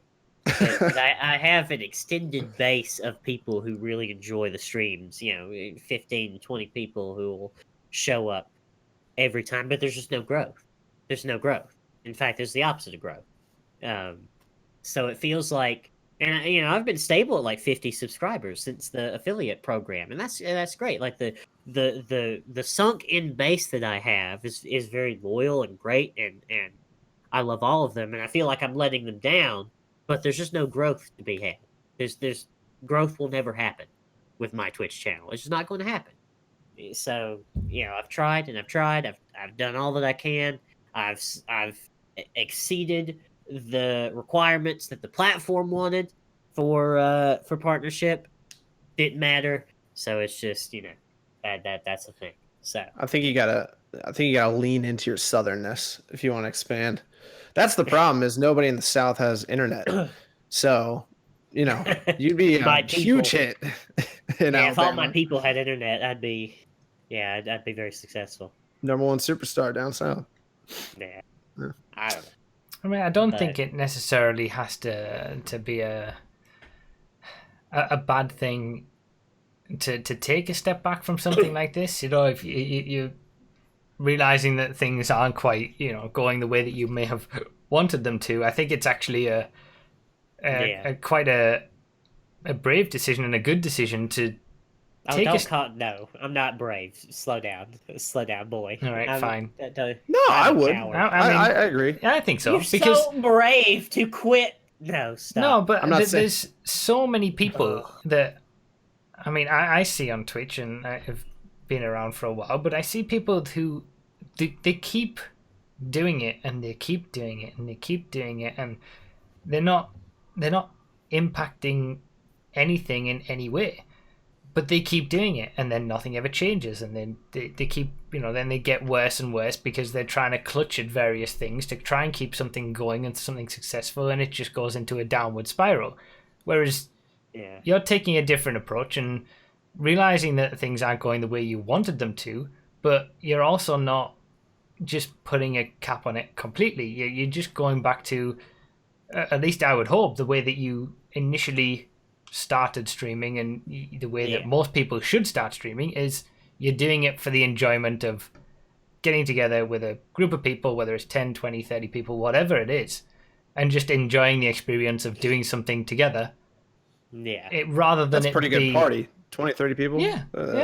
But rather than it be something that is, pushing on to the next thing, always trying to go to the next thing. And that's another thing. You saying that, RDT, that just makes me feel like an ungrateful jerk.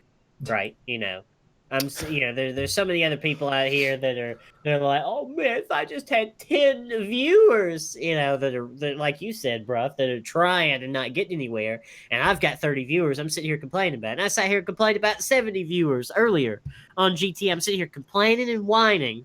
But I think making this decision and it's in your mind going back to more of a hobby, that might actually improve your mindset about the whole thing entirely, and you'll be more happier for streams and I don't know. Maybe it'll just mark a mindset change or shift. Maybe that will actually be a benefit, and then if something comes along in the future that does, you pique your interest and you start streaming more regularly around it, and then it might grow from there. You can never just put a lid on everything. Yeah, we've talked about burnout before. Yeah. Not the game, And like actual mental burnout. Yeah, and the main thing that contributed to this decision is like my emotional state on stream has really gone downhill. Like in my second playthrough of Red Dead, I was getting so frustrated with the hunting that I was just toxic. Yeah. Like I streamed The Sims the other day, right? Like just I'll just stream The Sims. I'm bored. Download The Sims 4. I couldn't figure out how to rotate an item I was trying to place, and I was ready to quit. I was ready to just stop. Like that's how low my emotional state has gotten. Yeah. I tuned into one of your I used to be the guy that didn't care about like races. I'd just be, oh, I got hit 14 times. I'm having a good time. And now, now I'm ready to quit because I don't know a key binding. I was my emotional state has really gone downhill. I was at work and I tuned into one of your streams, and you were starting a mission on Red Dead Online with somebody, and like 2 randoms joined. You're like, I'm done, and you just ended the stream. I was like, oh, what? I was like, holy hell. Jeez.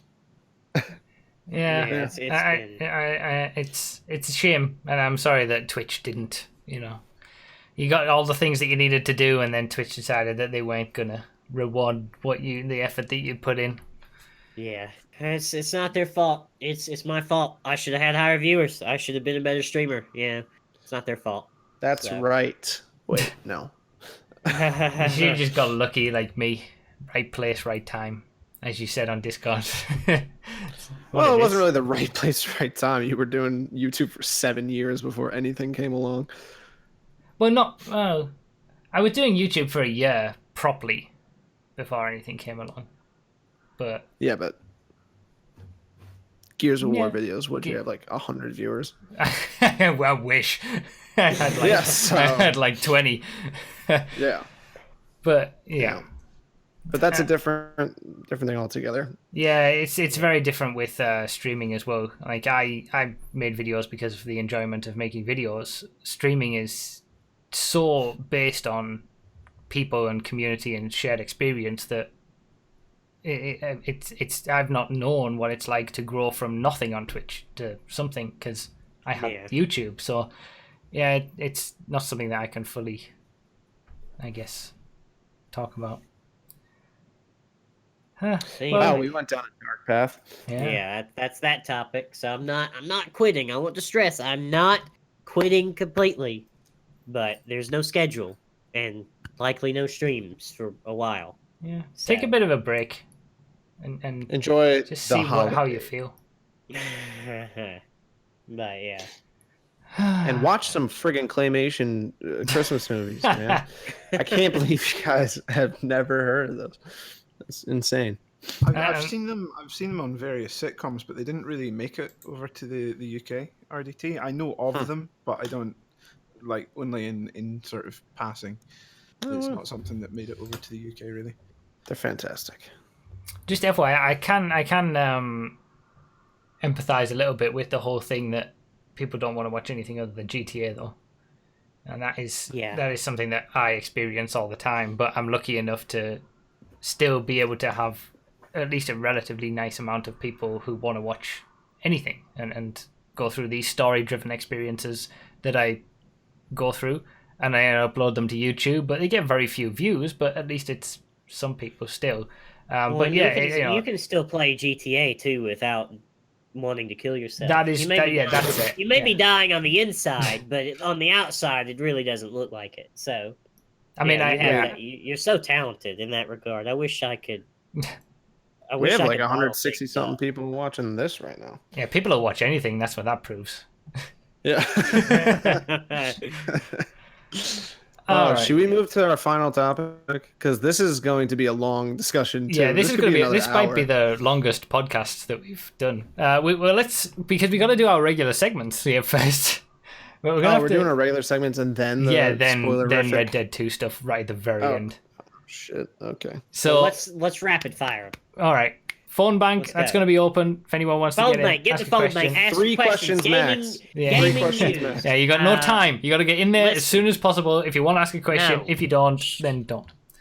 Yes, okay. Get in the Hammer. phone bank. Ask us questions. Gaming news. Boom, boom, boom. Okay. the PlayStation Classic sucks. Have you seen this? It's awful. They used an open source emulator that is silly. Why did they do that? And the game selection was terrible, and they had lots of and other there's like different 5 games that they could have had on in the Yeah. game code, but they didn't do it quick enough, and they wanted to just It's get really it out. bad. And then you could plug up a keyboard and hit delete and open the developer console and change your region and make the emulator do different things. It's a mess. And it was the PAL emulation, the PAL version of the game, so they ran terribly instead of a beautiful 60 frames or whatever. Yeah, it they was. ran at 50 FPS. Yeah. Did you hear about the Soldier Boy game console? Oh, Soldier Boy.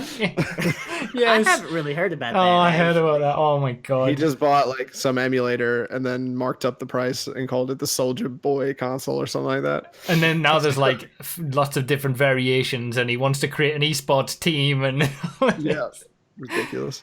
Yeah, I'll be on man. Soldier Boy's esports team. He's gonna get If he pays. sued by Nintendo because he's got pirated ROMs on his consoles that he's selling. Of course he does. God. Oh. He was also selling Soldier AirPods, a Soldier Apple Watch, something else. I don't know. Yeah. Trying to remain relevant. Yep. Oh, hey, what about speaking of lawsuits? What about everybody suing Fortnite because of the dances? Have you guys heard about this? Yes. Yeah. Can't do the cartoon anymore, otherwise Alfonso's gonna come for his money. Yeah. I mean, on one hand, I think the lawsuits are ridiculous, but I hate Fortnite so much that I hope they all win their lawsuits and Yeah. they just remove all the dances. Like, when was the last time rapper 2 Milli or Alfonso Ribeiro were relevant at all? Like, I 2 don't Milli. even know who the rapper is. Well, to I be think honest. the lawsuit more assesses that they completely copied, like frame for frame, his performance on Dancing with the Stars, as opposed. I think that's more. The lawsuit seems a little more valid than we'll give it credit for, but it's still silly. So, Backpack Kid was like, you can't floss anymore. yeah, no flossing. We can't. I mean, honestly, hopefully that will become a Supreme Court case, and they will just ban flossing altogether. Please. I mean, I don't. I love Twitter because it's just a cesspool of terribleness. I love seeing the videos of like kids doing that with the captions, "We need to bring bullying back." Yeah, I don't condone bullying, but that's just funny. Oh, I condone bullying of these children. Like the bullying, to a certain extent, is what keeps children in the check of normal. Okay. Can't just have kids out here doing backflips because they saw it in Fortnite. Like I'm not saying that bullies should be like beating up kids in the bathroom, but like a nerd, that's needed. Yeah. You know what? I can sign on with that. If you're acting like a weird nerd, you need to be called a weird nerd. Okay, that's just how it works. To be honest. And then you have two directions. Yeah, well, you can have two directions you can diverge. You can either become more normal, as bullying would have you be, or you can become more self-confident and just be yourself. Either is a valid option. Wow, you're really arguing a great case for bullying. Yeah, I mean, light bullying, not heavy bullying, not not physical harm. No physical harm, no like extensive online bullying. Just every once in a while somebody needs a nerd. Formula Week to put them back in their place. That's all I'm saying. If I didn't have somebody saying "ha nerd," I'd probably I don't know where I'd be. I'd be a lot less normal than I am now, and I'm not very normal.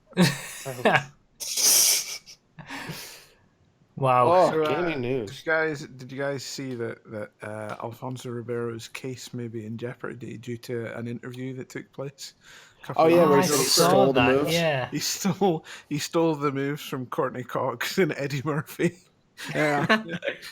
So we'll see what happens with that. Oh man. Lawsuits. Hope old Alfonso has some good lawyers. Speaking of lawsuits and nonsense, Article 13. If you're in Europe, you got look up your MEP and just contact them and get them to vote against it. I've done it. I emailed my 3 representatives for my area. One of them got back to me actually, said he voted against it previously, doing the same now. But look at Brough talking about civic duties and making your politicians work for the people. Oh. Well, your politicians might not actually be that bad. If I contact my local state representative, I mean, like, Well, no, actually, wait a Call up minute. Roy Moore. Hey, my state representative is Doug Jones. He might actually listen to Doug me. Jones. But no, but yeah. MEP stands for Member of the European Parliament. Every area has some. Get educated. Get looking it up. You can go to a site and it tells you who your MEP representatives are, and just send them an email. Tell them this is no good. Don't listen to him. Voting's for nerds. Get out of here. No, RDT, stop. What's this on the document? Terrible Red Dead Redemption 2 Round Mashable 2020. article, because I don't really know much about Oh it. yeah, let's talk about that Mashable article for a second. RDT, is Was that this a good the article? one where they said that like you basically don't have to play Red Dead Redemption 2? It's like it's just a big nothing. Something like that. Yeah, it was like you linked it to me and you're like, read this if you want to get triggered. Enraged. Yeah, it was ridiculous. They're basically saying that all of the hard work and art that goes into Red Dead Redemption 2 was for nothing. It's like, who cares that the oil reflects differently on the ponds and the water if blah blah blah. I was like, it's beautiful though. It looks so nice. I can like there are some things that I think were overdone, like shrinking horse testicles. It impacts the game in no way whatsoever. But you know, from the visual aspects, well, I don't know. Yeah, the title of the article is Red Dead Redemption 2 fails to justify its own excessive existence. That was the article. That was the title of the article. That's not a loaded and biased. That's loaded and biased from the very start. But this is just, I mean, it's another case of I bought what was touted as the most immersive and slow game ever made, and now I'm going to complain at length about how slow and immersive it is. Yeah, this is the line that got me. It goes, how could details like oily and muddy water, custom mounting animations, and farting ever justify the cost of Rockstar game employees' 100-hour work weeks? I'm like, I honestly don't even have a rebuttal to that because it just seems so ridiculous that someone is trying to downplay the achievement of what we're seeing in Red Dead Redemption 2. Yeah, maybe having muddy and oily water doesn't add anything to the game, but it's those little details that you look at and you're like, wow, if I take a moment and actually look at this is an impressive technical feat. And I'm glad that it looks this way because this is a great step forward for video games. Either way, I don't know. Yeah, I think without all of those little details, Red Dead Redemption 2 wouldn't be as revered, and Rockstar wouldn't be as revered at the top level of gaming creation as what they are. Like, it would be a great game still, yeah, but it wouldn't be that extra level above everything else. And it is like, in a certain way, it's like the art of a game rather than just the game of the game. It's more like games as art versus games as games, whereas a Red Dead kind of game tries to do a bit of both. I don't think nothing justifies 100-hour work weeks. Let's get that straight away. Yeah, that's ridiculous. Sure. But you know, going for those little details is kind of what sets you apart, what sets the game apart from just every other thing. And if you take that position with Red Dead Redemption 2, what's to stop you from taking that position with anything? It's like, well, why'd Michelangelo lay on his back and paint the Sistine Chapel? Like, oh, what's the point of this? It just looks I don't want visuals in my game, yes. I want my video games presented to be in audiobook form. I want text adventures. Yeah. Yeah, we need Arthur Morgan to read the whole, or Roger Clark to read the entire script. And I think that was the other thing. They may have said something about Arthur. Yeah, like it was so pointless because they knew what was going to happen to him, blah, blah. The most purposeless protagonist to ever grace a box art cover. And my opinion, not really either. My opinion of Arthur Morgan, and this isn't like a spoiler talk yet, depending on how you look at him, I like to see him as an extension of the audience and the game player. Yes, he has key aspects of his character that make him very unique and one of the best protagonists that Rockstar has ever made. But he's just like you, experiencing things as they're happening.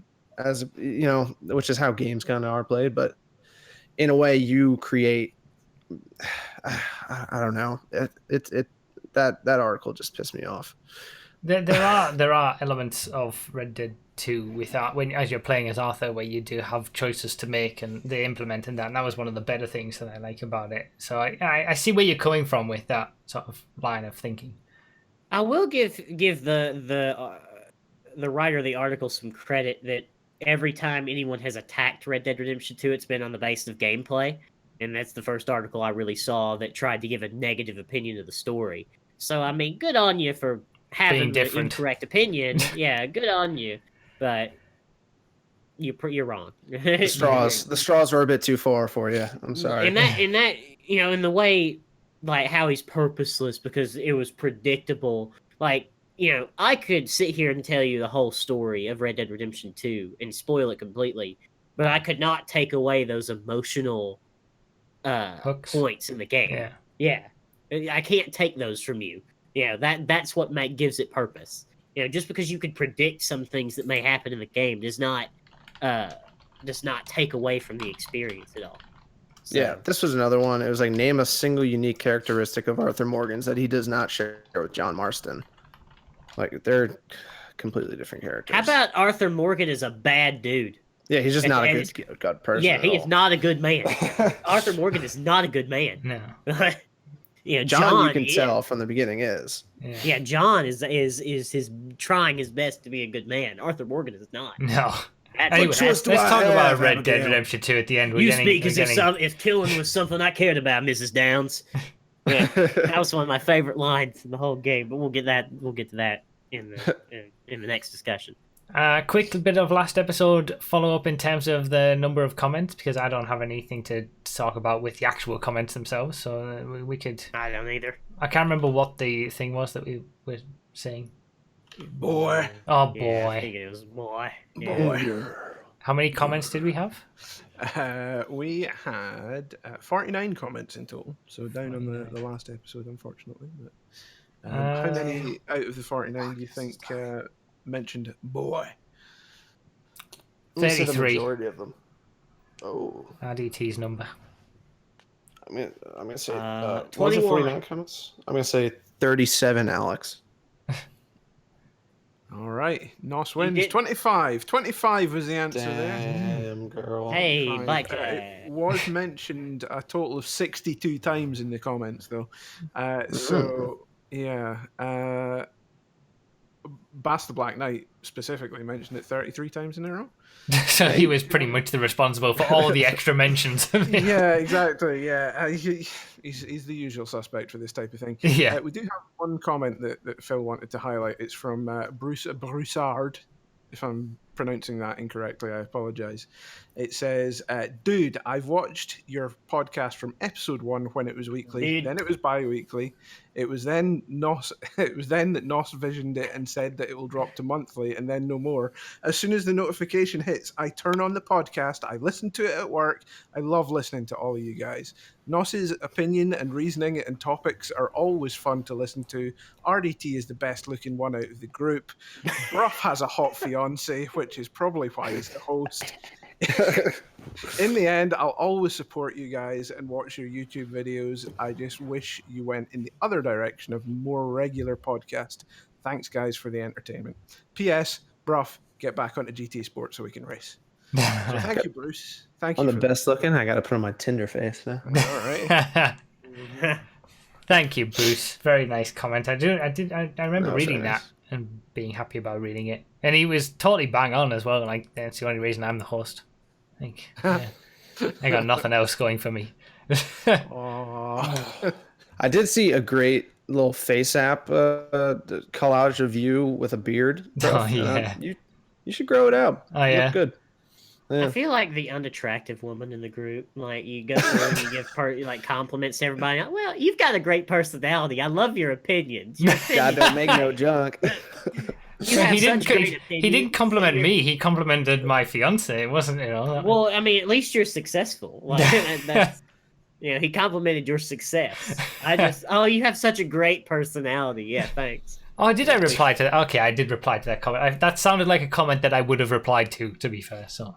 Yeah, but he said you were the smart one in the group. Yeah. Do you like your opinions? So. Anyway. There we go. Yeah, to be honest, I feel like it's been a good thing. The whole monthly thing. We've had a lot to talk about. I was excited for this one. I've enjoyed. We're one episode into the monthly thing. Like, yeah, no, it's a little too early. All right, well, we'll see how it goes. I guess we will. Shoot that down immediately. Oh man. So, community questions. Do we have anybody asking any questions? We sure do. We've got 2 questions this week. Well, one question and one sort of maybe a little bit of advice. So we'll go with the question first. Oh God, I don't want any advice. Yeah, I thought that might be the case. So first question is from podcast regular, Mr. Mega Mario 64. Hello, caller on the Joking Hazard podcast, the show where we dance and you sue. Who's your question for him? What's your question? Well, it's for all of you. It's for all of you. It's not the most inspired question this week, but it's a question. Aside from Christmas, if it is your favorite holiday, what is your favorite holiday? Okay. 4th of July. 4th of July, that's freedom. I've just lost it. I'm gone. Because, like, I already had Mario's user volume turned down, and it was still quite loud. But then, like, so everyone in the stream won't have heard that as loud as probably what you two did, because you just had it normal. I turned my volume down. I warned you guys. Okay, you were already good. I had him down to 13%. He was still really. Mario. Good question, Mario. Good job, Mario. Never change. Favorite holiday beyond Christmas? I don't know. It feels like we don't really have that many holiday, like celebration type holidays in the UK. Like we don't really have a bonfire night would be our 4th of July, I suppose. But you have a bonfire night? What the hell? That's called Friday down here, boy. Hey, yo. It's the firework night. Guy Fawkes. I said bonfire night too, bro. Hey. Say again? I said bonfire night too. Yeah. What is bonfire? What is that? It's Guy Fawkes night. It's where we celebrate a terrorist almost blew up Parliament. 5th of November. Yeah. Wait, you actually celebrate that? We celebrate that it didn't happen and he got caught, but he was Guy like Fawkes burning his body on a guy, fire, right? Wait, V for Vendetta was real? It's based on a true historical event, yeah. Yeah, a guy called Guy Fawkes. Natalie Portman shaved her head. A guy called Guy Fawkes on like he got incredibly close, like dug a tunnel underneath the Houses of Parliament or something, and there was a night where all of the everybody was going to be in, the Prime Minister and all this kind of stuff, and he got incredibly close to blowing up the whole thing.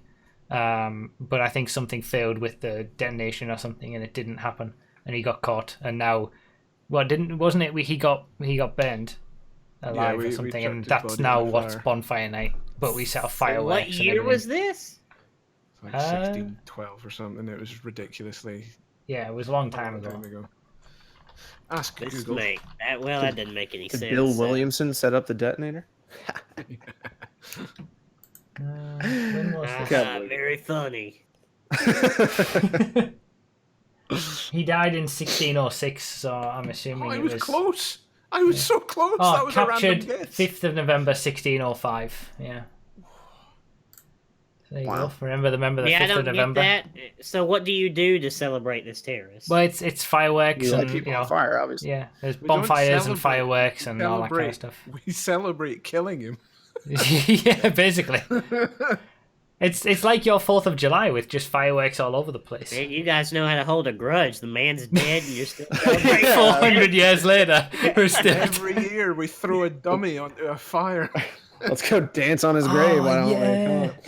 You guys Penny even for have the a grave. guy. You just- Kids Penny make for up the guy. a dummy and put him in clothes and stuff, and then go Are you around asking kidding Penny me? for the guy. and pay there, and they go around like essentially they're begging for money, I guess. But and then they burn the dummy. It's so weird. That is my favorite holiday after Christmas because it's so weird. Yeah, I can see why Brexit happened. Yeah, those cultured Europeans don't want us swines around them. We got a lot of evidence of like just UK being backwards as hell. You guys open presents on Christmas Eve. No, we don't burn open presents on dummies. Christmas Eve. Yeah, whatever. Yeah. Okay. So RDT? what's your favorite? I think Thanksgiving. That's a fair. I love food, and I love like the homemade food that gets made, and hanging out with family and drinking and watching football. I've been enjoying Halloween more that we've been embracing Halloween. So since we went to the US and saw a US Halloween and how crazy it is for you guys, we've been kind of... I was going to say Halloween second. Yeah, we've been embracing it more in the house and putting up like stuff for Halloween, and I've been enjoying that. So that would be close. I hate Halloween. I never had money as a child for costumes. Is this just like Nossa's Listen, it's Nossa's pity party. Jeez. I know. Thank you, Mr. Mega Mario, for the question. Thank you, Mario, for your question. Before I go, I don't know what my volume is now. You're I good. just want to apologize. I don't know how that happened. I just like Don't It's alright. I'm always It's on the fine. ball Don't when you change come anything. into the show, and I've always got the volume ready to go. So No, I just don't- had a Windows update yesterday, so I have a feeling that screwed with things Of- again. yeah, And of course you it just- would. Like Don't I was change- just with you, don't Nos, change wasn't I? And it was loud. Yeah, so that was probably. And I fixed that. And I don't know what happened. Good old Windows. Never mind. Never mind. Thank you for the question. It was a good question once again. No problem. Is it just me or Get does Nos outta really hate all the holidays? Yeah, that's No, perfect. I just said I love 4th of July. I love Thanksgiving. Okay. Memorial I like Day is great. Easter. I think the comments this year is the comments for this particular episode should be which 3 festive spirits should visit Nos to make him an uncruel, heartless bastard. Yeah. Scrooge. We'll have the comment be Scrooge. Just mention Well, Scrooge. there's been nothing fulfilling in my Scrooge-free past, and I Nos. don't have a future. So I guess Scrooge-free it'll have Nos. to be. You should change your Twitter name, get in the festive spirit, but the opposite. No. Yeah, so Nos, I'm going to have to ask you to open your heart and mind just a little bit for our next call-in. So we've got next. I don't have a heart and I have an 8th grade education, so I can't open either. A ghost is gonna visit Nos tonight, and then his family's gonna like take the trailer, and as the ghost is trying to say its thing, he's just gonna phase out of the trailer as they're moving away, left in the plot where his house was. Wait! I can tell you something. Next Rex, welcome to the Hello. show. What have you got to say Welcome to for the us? Choking Hazard podcast. I've been told you don't have a question. I'm going to have to be subjected to your advice, so go ahead Well- and... Well, it's kind of, I guess, for everyone out there. This is why I took it up. So like for over a year ago, I started streaming myself, and then after half a year, like it was like over like a lot over the affiliate stuff. So I was like, yeah, that's why I don't go for partnerships. So I pushed that, streamed daily, and all that. Basically, ended up like Jonas now, completely burnt out, no fun whatsoever in any game. And then I was just like, okay, just gonna have to take a complete break. So I took a half year off, found other stuff I liked. That was for me karting, and I got a part-time job.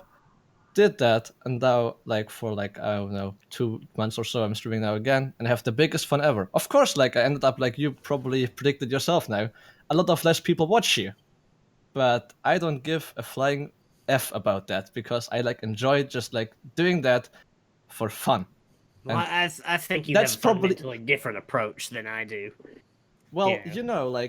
you probably say that now, but after you took your break and you came back from it and looked from a different perspective, you will be like, oh, this is different. And that's what I feel.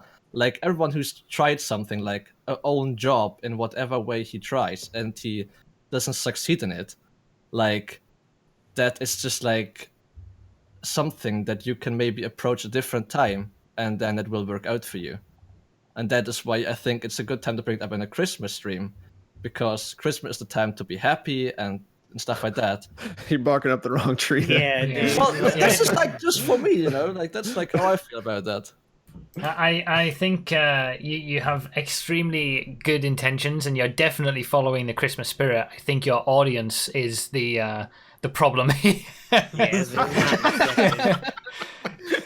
I know. When you did your push to partnership, did you complete all of the goals that Twitch laid out, or did you fall short of those?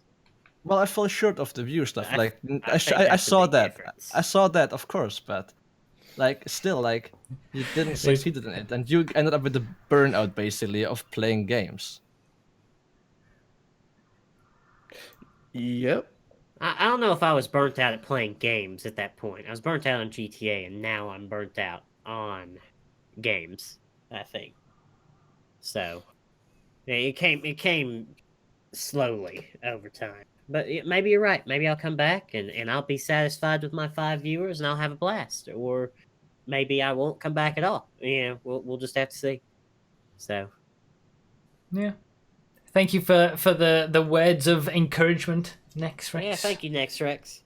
It's just I don't see a situation where I could come back to streaming and not have a significant number of people watching and me being motivated to stream. Because the only motivation that I have to stream is the people watching. That's it. Yeah, that is the only thing that motivates me to keep streaming. You know, other people just love to do it because they love the experience and oh, they like, you know, the stream of consciousness and they love all the work that goes into it. I'm not like that. I just care about the viewers. That's it. So, do you care about the quality of the viewers or the number of viewers? Both, to a certain extent. I mean, numbers is a big part. I mean, if it's just like 3 people in chat, they could be the best 3 people I've ever been with. It's still 3 people in chat. Yeah. Would you rather have 600 people typing choke and F620? Absolutely. Oh, careful now. Absolutely. I'm kidding. I love you guys. I'm a quantity over quality guy. Yeah, So. we can see that in so many ways. Anyway. So, you know, instead of glass half full, half empty, I either want a full glass or no glass at all. That is exactly you. That is exactly you. So the one thing that I think I've learned about you from this podcast is that that is the perfect description of just your character. All or nothing. Yes. There's no doing it for enjoyment for a small number of people. Because no responsibility comes with nothing. If I have nothing, then I have no responsibility. I have no work. If I have half of the cup, I've still got the same amount of responsibility. But I don't have the benefits of a full cup. So, yeah, I'd rather just have nothing at that point. So Percy says hundreds of thousands stream daily to 0 to 2 viewers. Apparently, streaming to an average of 25 viewers puts you in the top 1% on Twitch. That's still not motivate. I mean, there was a website that somebody created that was like low streams, so you could go and see like a list of people that have like 1 or 2 viewers, so that you could go in and like say hi, and like just boost them up a little bit. Yeah. Well, to close this, because we've got to get to this. We've got to get to RDR2 spoiler. To close this, that's the dilemma. That's the defining characteristic of my dilemma with streaming is that I have enough people to justify streaming, but not enough people to justify the emotional toll that streaming has taken on me. Yeah, that's fair enough. That is where I'm at right now. Yeah, and I think in that situation, a break is a good solution. Yeah. So anyway, you know, you should try crack. What? Wow, RDT's Apple Juice Minute has taken a weird turn. Yeah. it's that time, actually, RDT. Probably get some meth, though, but was meth acceptable? Yeah, why not? Give it a whirl. Oh, if you have something to talk about, of course. Oh, yeah, I was gonna. We're like 2 hours into this thing. I was gonna write up a whole thing and say this thing, but this is a really, it's a beer. I'll review this next time. It's stuff. Yeah. It's gone on too long now. You're too tired to do an apple juice minute. I'm trying to get pepped up for Red Dead Redemption 2 talk. As soon as that goes, then we'll get going. Okay. I should have gotten some Guarma rum. Yeah. And then we could have. Yeah, we spent too long on other things. We needed to we planned to get through these really quick, and we've just not. Yeah, okay. I had this whole spiel about how I was a beer snob, and that the only thing that's missing is I need tattoos on my fingers and my face, probably. And I talk about, the aroma of hops in this Imperial IPA from Voodoo Ranger really touches the back of my throat. Yeah, okay. Apple juice second, yes. Is quaff? Get some temporary tattoos between now and then. I like the abbreviation for quaffable now. Is it quaff? It's a quaff. is quaff? Is a quaff? Okay. Our RDT's YouTube channel is just going to be Let's Quaff. Let's quaff. All right, chalk of the week. I got to do this in the right time. Yeah, let's just do this quickly. This is the worst part of the show. I've got to like click the things that I need to click quickly because Skype and changes and reasons. So let's do. There we go. All right. I don't think anybody noticed there was anything different. All right, Chuck. Are you guys ready to start?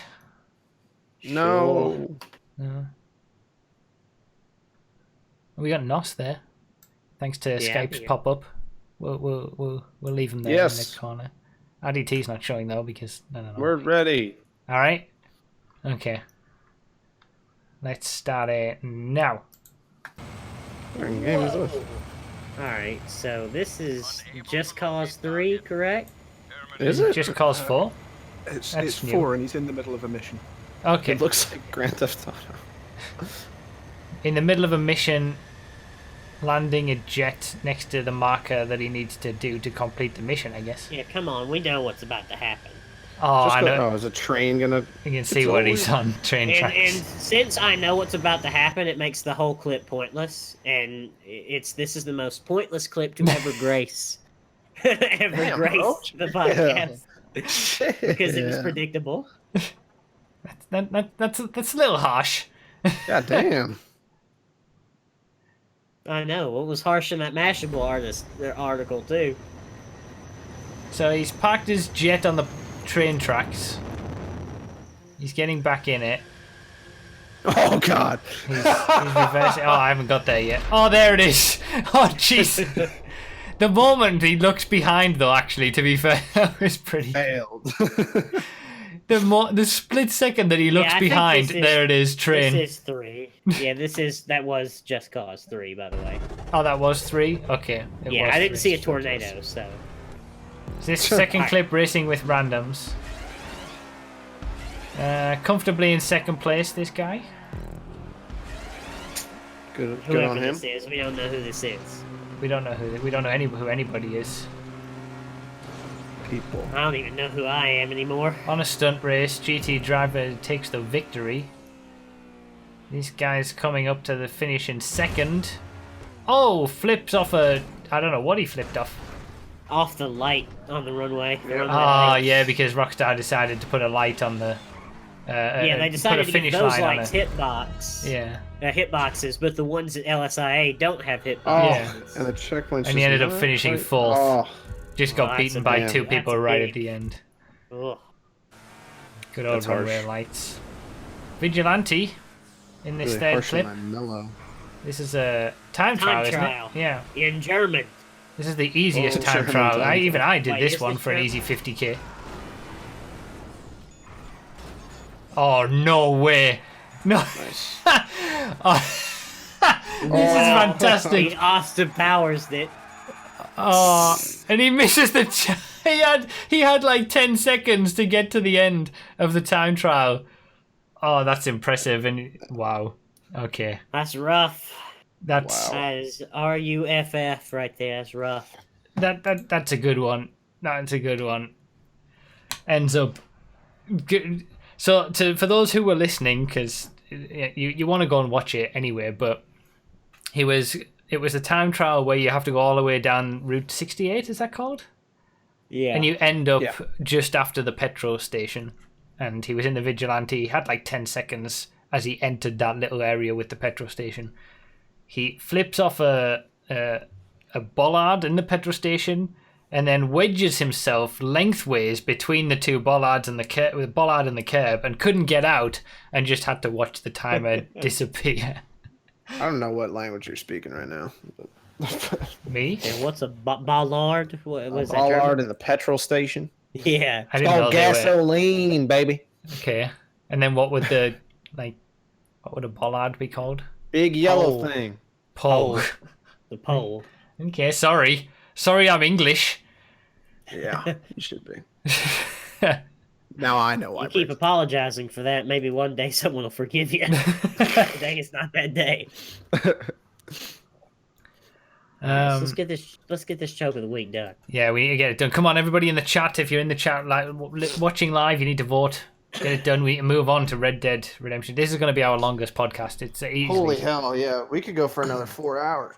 I don't know It's about that. appalling. We've only had 53 votes. Get your 53 your votes. butts in gear. Come on, 171 pull yourselves people here, together. and you're not. Come on, Come on. chat. You're so disappointing, chat. We're working hard to provide this quality level of entertainment. If we get 200 votes on Choke of the Week, Nos will come back to streaming. Can we get Careful, two? Can we get 200 votes on the straw poll? From 160 Wow, we've got people. 10 extra votes. Nice.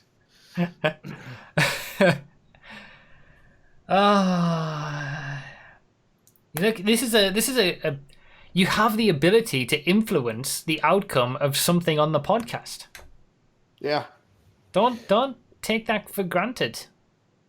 Otherwise, we'll start deciding who wins Choke of the Week. Voter apathy. Okay, listen. Is Yeah, the, don't take it is- for granted. Voter apathy Yeah. is what caused Brexit. And Yes. I was going to say something else, but I won't talk about America. Hey. Are we? How many? Have we leveled off with the numbers? We're on Votes. 69 votes. All right, that's it. Call That's it. Call it. Yeah. All right, we're calling it. We have a clear winner. it. I mean, I would go for number 3. Yeah, I agree. RDT. I mean, I thought the comic timing of looking behind the jet was funny. Yeah, I it like was. the first. It was bit. actually, yeah. But I'm going to go with 3 because he sucks. Yeah. All So- right. So in third place with 8% of the vote was always check your rear view mirror. That was the one with the train. That was Gil Viper's clip. Thank you, Gil. Very Viper. good. And in first place is obviously Austin Powers would be proud of GT Driver 241, choke number 3. Congratulations. There we go. Good job, GT GT Driver. won. You are He terrible. won the race. He won the in race in second- Choke 2, yeah. and he won the choke of the week in choke 3. He's all over choking hazard this week. And obviously choke number 2 was our runner-up, and that was by Neomancers. Thank you, Neomancers. And they were all great. It's an accomplishment to get on choke of the week at all because we have Yeah. so Yes. many submissions. So many submissions. Yeah. Submit. Hey, we had quite a few. This We did week. actually. We do. We hit our This 400th week. submission this week. 400th Wow. submission of all time. That's amazing. So Wow. get more of them in. If you do any chokes, get them in. Links in the And if you description. didn't get through this week, feel free to resubmit. Yeah. And good job, Yeah, GT I'll Driver. do You are terrible This week. this week. Yeah, I'm gonna keep saying. I'm gonna keep saying that though. Choke of the week this week because that's the choke in course. itself, isn't it? Of course. All right. Finally, we've been waiting a long time for this. Spoiler alert! Yeah. Spoiler alert! If you don't Listen. want anything in Red Dead Redemption 2 spoiled, you click off right now. If you 'Cause haven't, we're going- if you intend to play it through yourself, if you intend to watch my playthrough on my second channel, which the final episode would have gone up the day before this gets released. Your laugh. Oh my God. I know nobody watches anything anymore. Yeah, this is the time to turn off. Spoiler alert! We will be telling you who has lumbago. We will be the unveiling next- who has lumbago in the story. Okay. 5, 4, 3, 2, 1, done. Okay. Dude, could you believe that scene where Jack was friggin' killing everybody in the camp? That was crazy. Now leave. Actually leave. I want to start off by congratulating you, Brough. Good job. You did not get the pleb scene at the end of the fine art of conversation. Good job. The fine art of conversation. Which one was that? Good job. The what scene? You remember when you had the discussion with the nun? Oh yeah.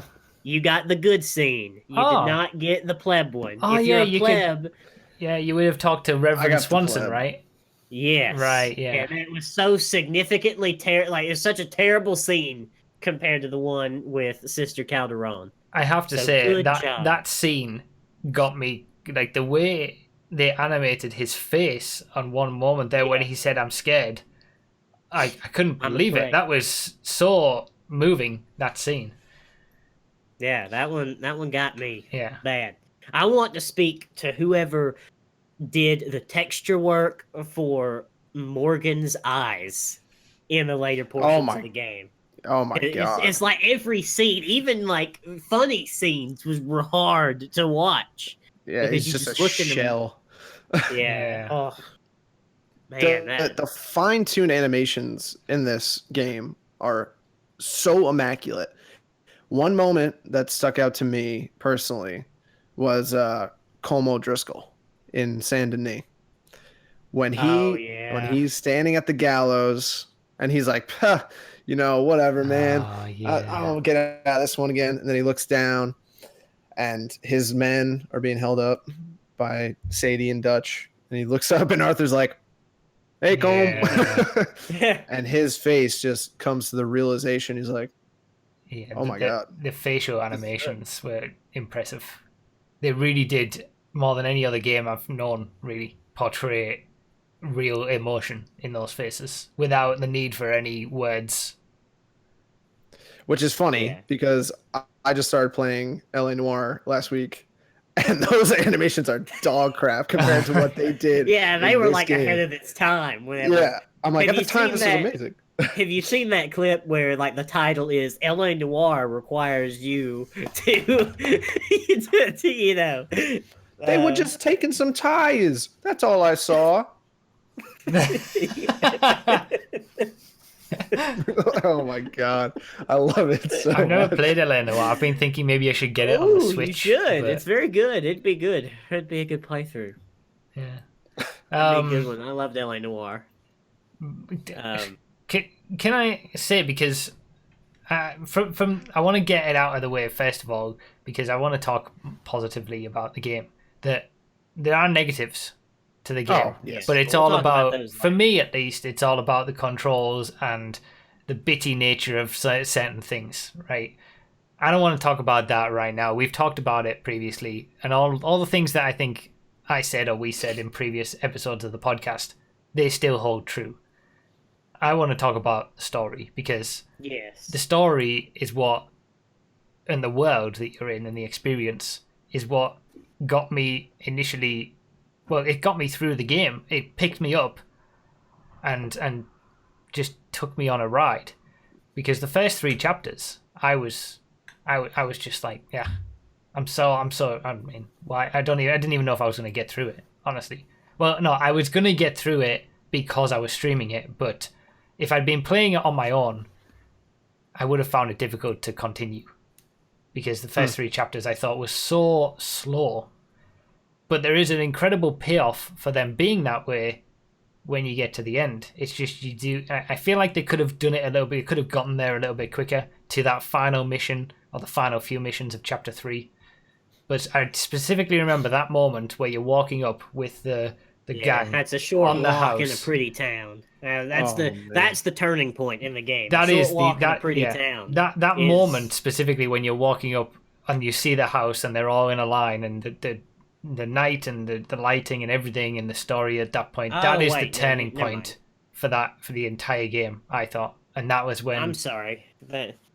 That's Blood Feuds Ancient and Modern. That was... Because I've got a list here of like my top 5. Okay. I would have these anyway, but... I don't know the names of any of the missions. Just the final mission of chapter 3, basically. A short walk in a pretty town was the demise of Sean. And that that's where I would say the game turned, like, it veers off. That came out of nowhere. Yeah, that's true. Yeah. Because the mission you're talking about where you assault the Braithwaite Manor, that's like pretty much right after. Yeah, So, that whole to period. back it up. Yeah. But I felt like, at least from my end, every single chapter was better than the last. That is how I felt personally. Except for Gorma. Yeah, I mean, I didn't mind. Value. Guarma has its value as a first-time playthrough. Every subsequent time you play this game, Guarma is going to be that portion of the game that you can't stand that you're going to have to get through. Yeah. But for that first reaction of where has my cowboy game gone? Yeah. You can't replace it. That's the value that Guarma has. That's the value Chapter 5 has. And there is value in Guarma in that's where everything starts to fall apart. And personally, I think that Hosea is the only thing that was holding Dutch together. And then in Guarma, you see, like, he's like, all right, I'm just going to start killing people. And betraying everybody. Yeah, that's it. The moment he loses it. That's the moment that he loses it, I think. Finally. I mean, he was already a little bit off the rails. Didn't you see, Arthur? She was going to betray us. I didn't know that. Well, I got some Spanish. And she was. But I think, and then right after he said something about how she looked, and then Arthur was like, I thought you said you spoke Spanish. Yeah. There's a lot to say about Dutch Vandal.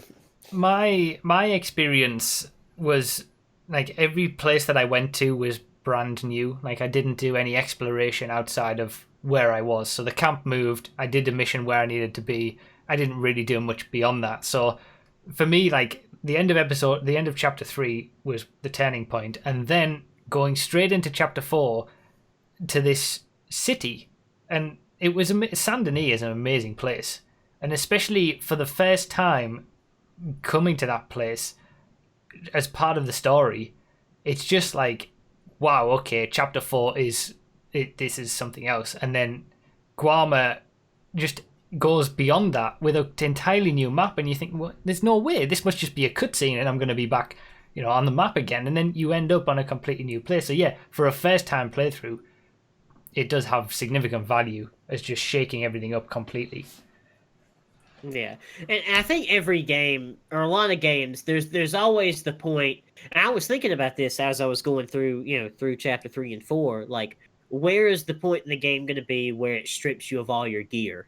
Yeah, because games have that a lot of the times. They'll strip you of all your equipment once you get towards the higher level, and then send you back down to the bottom for a little while. Yeah, and I was wondering when that was going to be, and that was Guarma.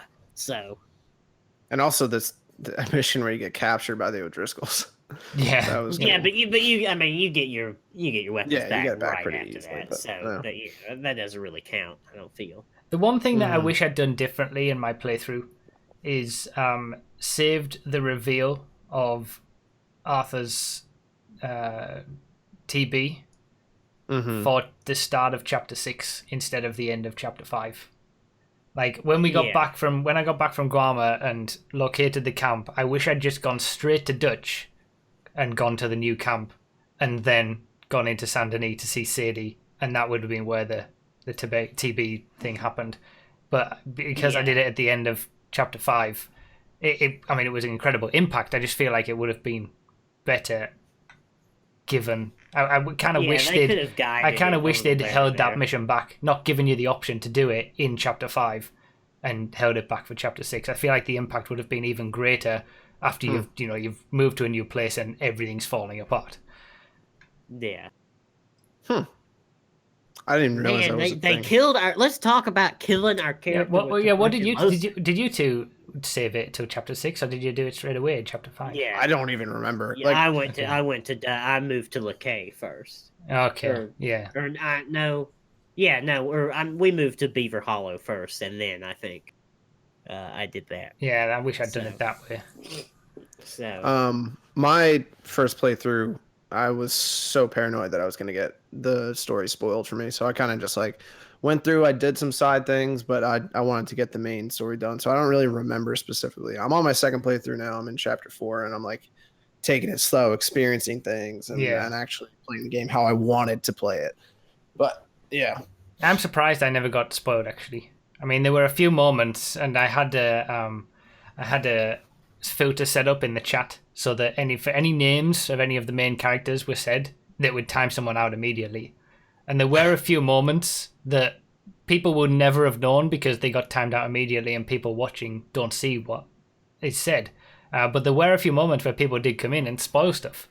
Thankfully, I also was able to not focus on it too much, and I just saw that something was timed out. I didn't look at it. But when I've gone back and thought about the start of a sentence that they were about to say, it was a good thing to do that, and people wouldn't have. There was a lot of distaste about the fact that filter was on, but it did actually help for those who were watching at the time. But yeah, I'm surprised I was able to experience all the shocks and all the changes, because I only just it wasn't too long ago that I finished it, so most people probably would have finished it before me. Yeah. Didn't Xerxes get it spoiled for her? Yeah, she did. Yeah, completely. It's a shame. Unfortunately. Yeah, but like I said earlier, like I can sit here and tell you that Arthur Morgan gets TB and Micah's a rat, but I still can't take that scene with Sister Calderon from you. Yeah. I can't take that from you. I can't take the excellent scene. At the end, there's the mission where you rob the Valentine Bank, right? And then you have to go back and speak with Mrs. Downs again to finish collecting a debt. I think that's one of the best scenes in the game, because every line, like, I don't know, it just gives me an impression that they poured over every line meticulously in that whole scene. It starts off with maybe I'll keep you in the black. Yeah, maybe I'll keep you in black, on your behalf or whatever. Yeah. And then it was, she comes down and she says, "You ever think about eternity? And I hope it's hot and terrible, Mrs. Downs." Yeah, it's such a great line. And then she comes out with the money, and he's like, "Thank you for your punctuality, Mrs. Downs. That's next to godliness, isn't it? That's cleanliness, sir." Yeah. Well, I'll have to take your word on that. Yeah, he very clearly does not like the job that Strauss has him doing. And that's kind of the ultimate irony of his demise, is that he's reluctantly going to this farm to beat up this sick man, and his deeds are, as opposed to him getting shot and killed like he should as an outlaw, his bad deeds to good people led to a slow, painful death. Yeah. It's hot and terrible, Mrs. Downs. I just love that. He was a great character, I thought, Arthur. And the progression, especially as it ramps up towards the end, and how kind of the real, I feel like the real him comes through at the end when he realizes he's got no more time to do anything about it. Did you guys chuck Strauss out of the camp in chapter 6? I didn't get that option. No. Yeah, you have to do all of money lending and other sins. You have to do every interaction of that to throw Strauss out of camp. Yeah. I wasn't a fan of going out and collecting debts. Yeah. So I think it's extremely valuable to Morgan's character development, because the later ones that you do, of course, you get the option to absolve the debt and give money to the people who had the debt. That's what I did. Mm-hmm. I think those are extremely important. I don't really get how everybody feels so bad. Like, yeah, it's wrong, but these people did take the loans, right? And blaming Arthur for Downs' death is, I mean, no, he was gonna die. The man had TB. Let's slow down here. I mean, and he was still working his ass off. Like, it's not like he was, had TB and he was out in California resting on the beach. He was still out there in the fields doing stuff. It was almost like Arthur was just doing, what he knew to do throughout the game, and then towards the end he realized he could actually have a choice about what he was doing and affect something before he didn't went. have to be loyal to the gang in Dutch the whole time. Yeah, because the gang's not loyal to him. Yeah, that was the idea that was sold to them by Dutch, and that's what you get in the beginning because it's a tight-knit group. And then towards the end, as Dutch becomes more erratic and loses his moral compass in Hosea, he realizes that it's really just everybody for themselves, Yeah. and he's the one that has to pay for the things that he's done, not Dutch, not John, not anybody else. It's just going to be Arthur. Yeah. So So did you guys all get the like, supposedly, as you could say, best ending? yes, Yeah, the high honor and then going with John. Now, I will say, a lot of people, at first I was like, you didn't go for John? Like, what are you doing?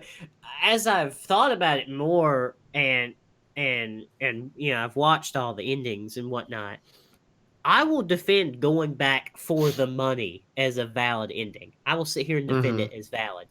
It's just phrased wrong. It shouldn't be go back for the money. It should be go for revenge. And the soundtrack that happens, it's so, I've watched it, so satisfying. Arthur, it's visceral.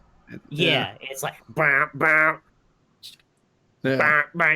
Just go look up the track. It's really good. It's another version of Unshaken, of course. But Arthur running through the woods, just killing Pinkertons, yelling Dutch and Micah's name, is so satisfying. Micah! Dutch! Yeah, you think that was a mistake in the text of the option? Could take the money rather than he should. Yeah, it shouldn't be go for the money. It should be go for revenge. Yeah, okay. If you think about it from that point, because obviously Arthur has no motivation to go for the money. He's a dead man, right? You're dying, Black Lung. Yeah, but he does have the motivation to go back and confront Dutch and Micah, because John's already free. He's already he's already out of there. Yeah. So it's I will defend all of the endings as valid. And if you have low honor, I don't know if you two know this, but Micah shoots you in the face.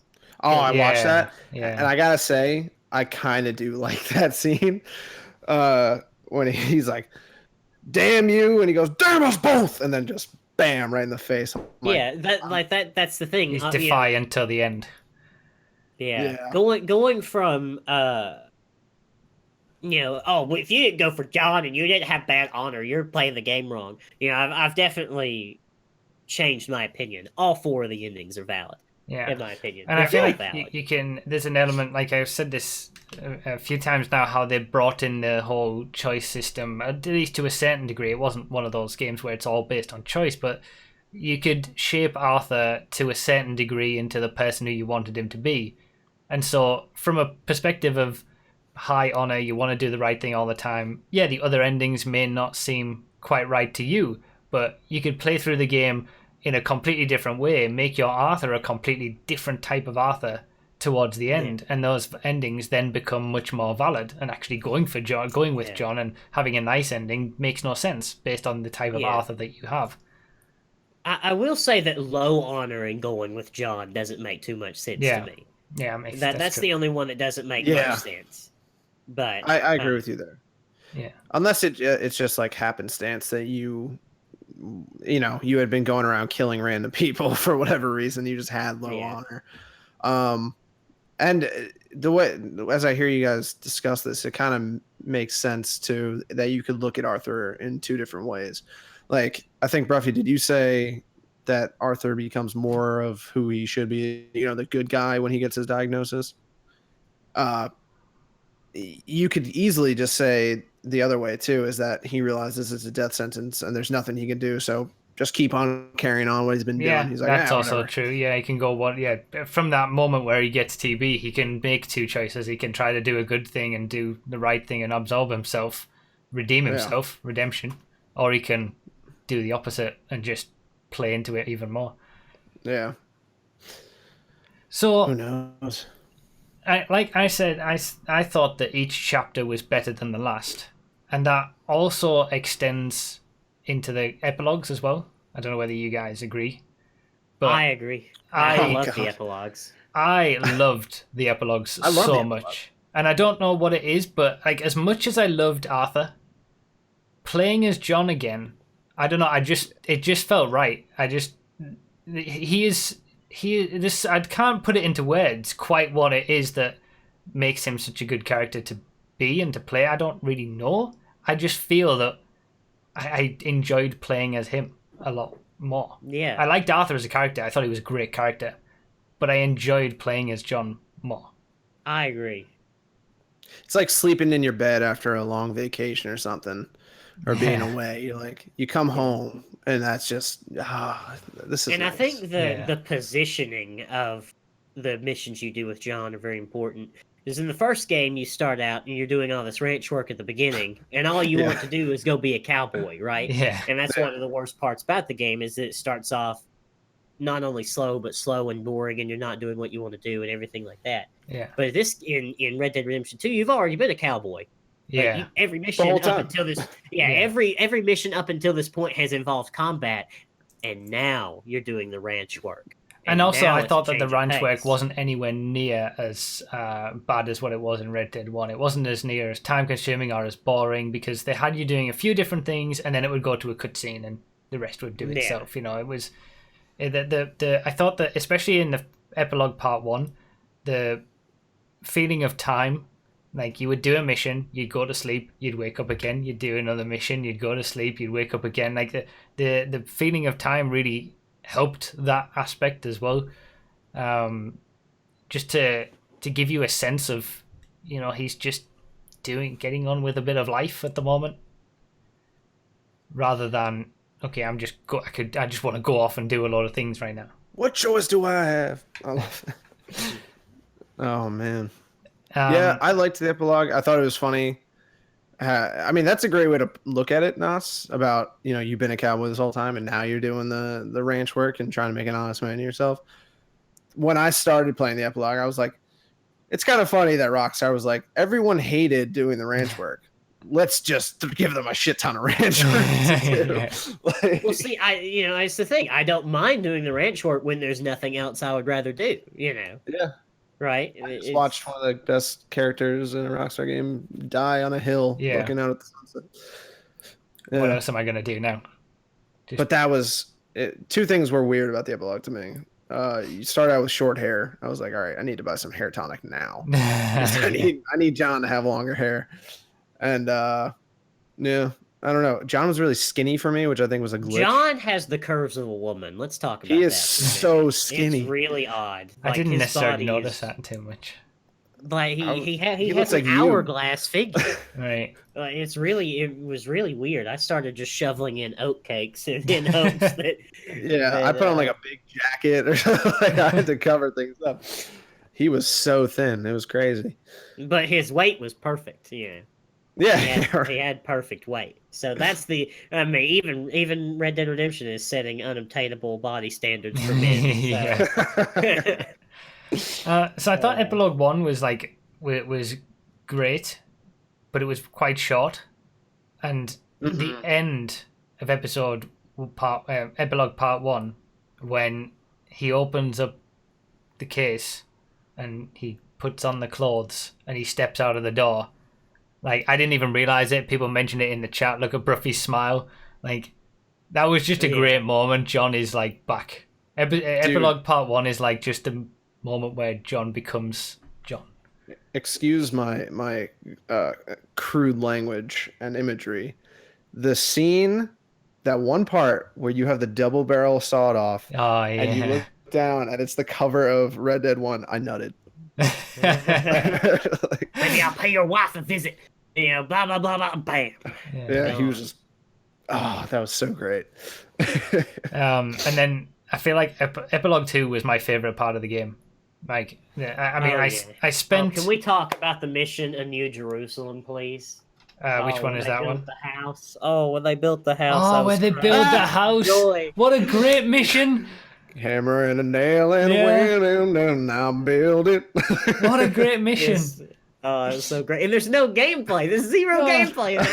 It's so perfect. It's all QTEs. And then one of the things for a gold medal on it is to hammer in like 80% of the nails with perfect accuracy or something. But someone said that that like a few or a lot of reviewers had said that was the worst mission in the game. And it's like, how could that was a great mission. It was so good. Cool. And yeah, the blue bird that was there that people were saying signifies Arthur. In every Yeah, that was scene, such there's a a great bluebird. mission. Oh, I didn't know that. There's a little blue jay. It's like little popping around on different planks of wood, and it's in every single scene from that every cut. Dude, there are so many like the blue jay. There's so many things in this game that I am amazed and that no one will ever even notice. Like, did you do the? I don't know, Nas. You definitely know what the name of the line of missions is, but the Jim Boy Calloway missions. Yeah, the gunslingers. Yeah, the gunslinger. I figured you would know, like American Heroes out in the Westfield, Texas lot. That's the name of them. At the end, obviously, you get into a shootout with Jim Boy Calloway himself after he shoots the sheriff in the back, or the marshal in the back. And Slim Grant, by the way. Huh? That's his name. What? That's his name is Slim Grant. Oh, Slim Grant. Sorry. I took all of the gunslingers' guns because they're cool and unique.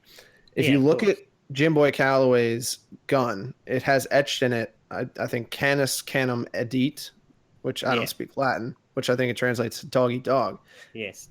That's on the school crest of Bulworth Academy. There is a Mr. Galloway, not a Mr. Calloway. And in LA Noir, apparently in LA Noir, there's like a Rusty Calloway. They're both alcoholics.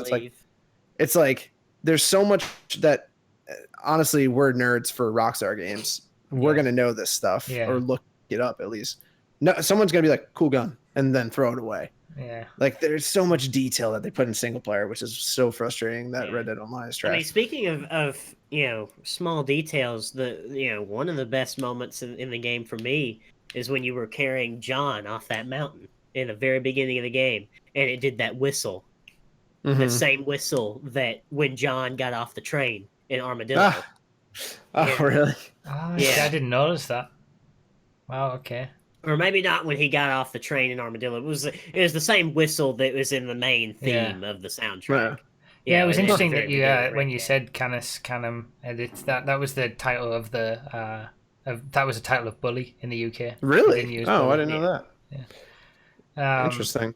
But yeah, the little details in some way it was too overwhelming in the first part of the game, but then as you get further into the game and you've got a good base for everything, the little details become more special because it's not overwhelming anymore. You know the controls. Let's not talk about how the controls are, but you know the controls, you know the characters. You're not having to learn anything about people, so you can focus more on the details, and then they become more valuable. So yeah, incredible level of detail that has gone into it. And for me, like the game. It is as a like a storytelling experience. It's easily the best Rockstar have ever done from telling a story, I think. Yeah. And the story itself, like this whole. Do we have any problems with the story? Speaking of how good it is, are there any negatives about the story? Because I know I have one. Well, I honestly didn't like the first 3 chapters, at least until the end. I thought they were just too slow. I wanted to get there quicker. It didn't need, and I was just focusing on missions. I wasn't doing any side stuff. It didn't need 7 to 8 hours for chapters 2 and 3. That could have been the entirety of the first 3 chapters for me. I didn't think that members of the camp received their fair shake as far as like delving into their backstories, especially the women. I literally have that in my notes. I was like, "Who is Molly anyway? Why do we care about?" That's a good point. Like, that's a good point. Yeah. I was like, the women are so underutilized, and we're supposed to care about the camp, but I don't know anything about. Yeah, I didn't find myself caring about many of the characters. It literally like Charles and Sadie, and those are the 2 who Rockstar push you towards because they're 2 of the the best characters. But the rest of them, I mean, it was nice going and seeing them. Apart from Rain's Fall, but we'll talk about the Indian missions. But the camp members.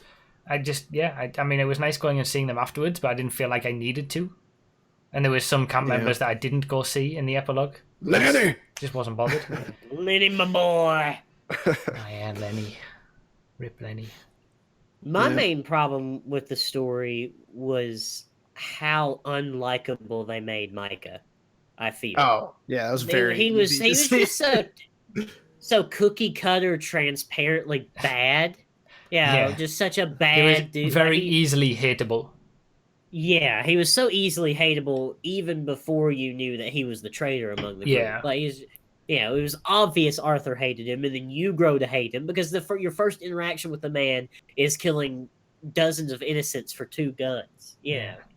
So they could have done a better job with Micah to make him at least somewhat likable, so that when the twist is discovered that he is the traitor, it's like, what? Micah was our friend. How could it have been Micah? I thought it was he was Molly, bad, but he always had the camp first, and he was always thinking about it. They could have positioned him like that. But I think the whole very last mission of the game, that moment where you kill him, is very satisfying. Like more satisfying than any other killing of a antagonist that I've ever experienced in a game, I think. Yeah. But I feel they could have accomplished that, making Micah likable initially, too, instead of just initially, I hate this guy. Yeah, it would make more sense, too, that he was able to get so close to Dutch if he was a little bit more likable instead of just straight up antagonizing everybody in the camp. That's true. Yeah, because I went into the game expecting Bill was going to be that guy.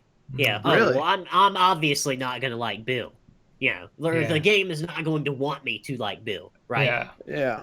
And I don't think it really ended up that way. Bill's just dumb. Yeah. That's Bill. Yeah. How come every time I do something wrong, it's because I'm a dummy, and every time you do something wrong, it's just one of those things. One of them things. He's got a point there, Arthur. I really liked Bill. Bill's a great character. And like I said, I thought that they were going to make him the token bad guy. The token you're not going to like him, and they didn't. And I was very surprised that they didn't go that route. I thought Dutch was one of the best characters. Oh yeah, Dutch is a great character. So good. His unraveling and the way that he progresses. I mean, a lot of the characters had incredible story progression and the way that they evolved. Except for the women. Apart from Sadie. Except for Sadie. Sadie Adler. Sadie's not a woman. Sadie's she's a lady. Yeah. It was nice that Sadie and Charles came back for the epilogue, though. I've got to say, it was nice being with those again. Are you not going to give Uncle any credit? Come on, I'm coming on to Uncle because people have been mentioning about Uncle in the chat more so than anybody else. Uncle is funny. Great. Get up or get out. Oh, I got a little bagel. It is very serious. If I overdo it, I get a relapse.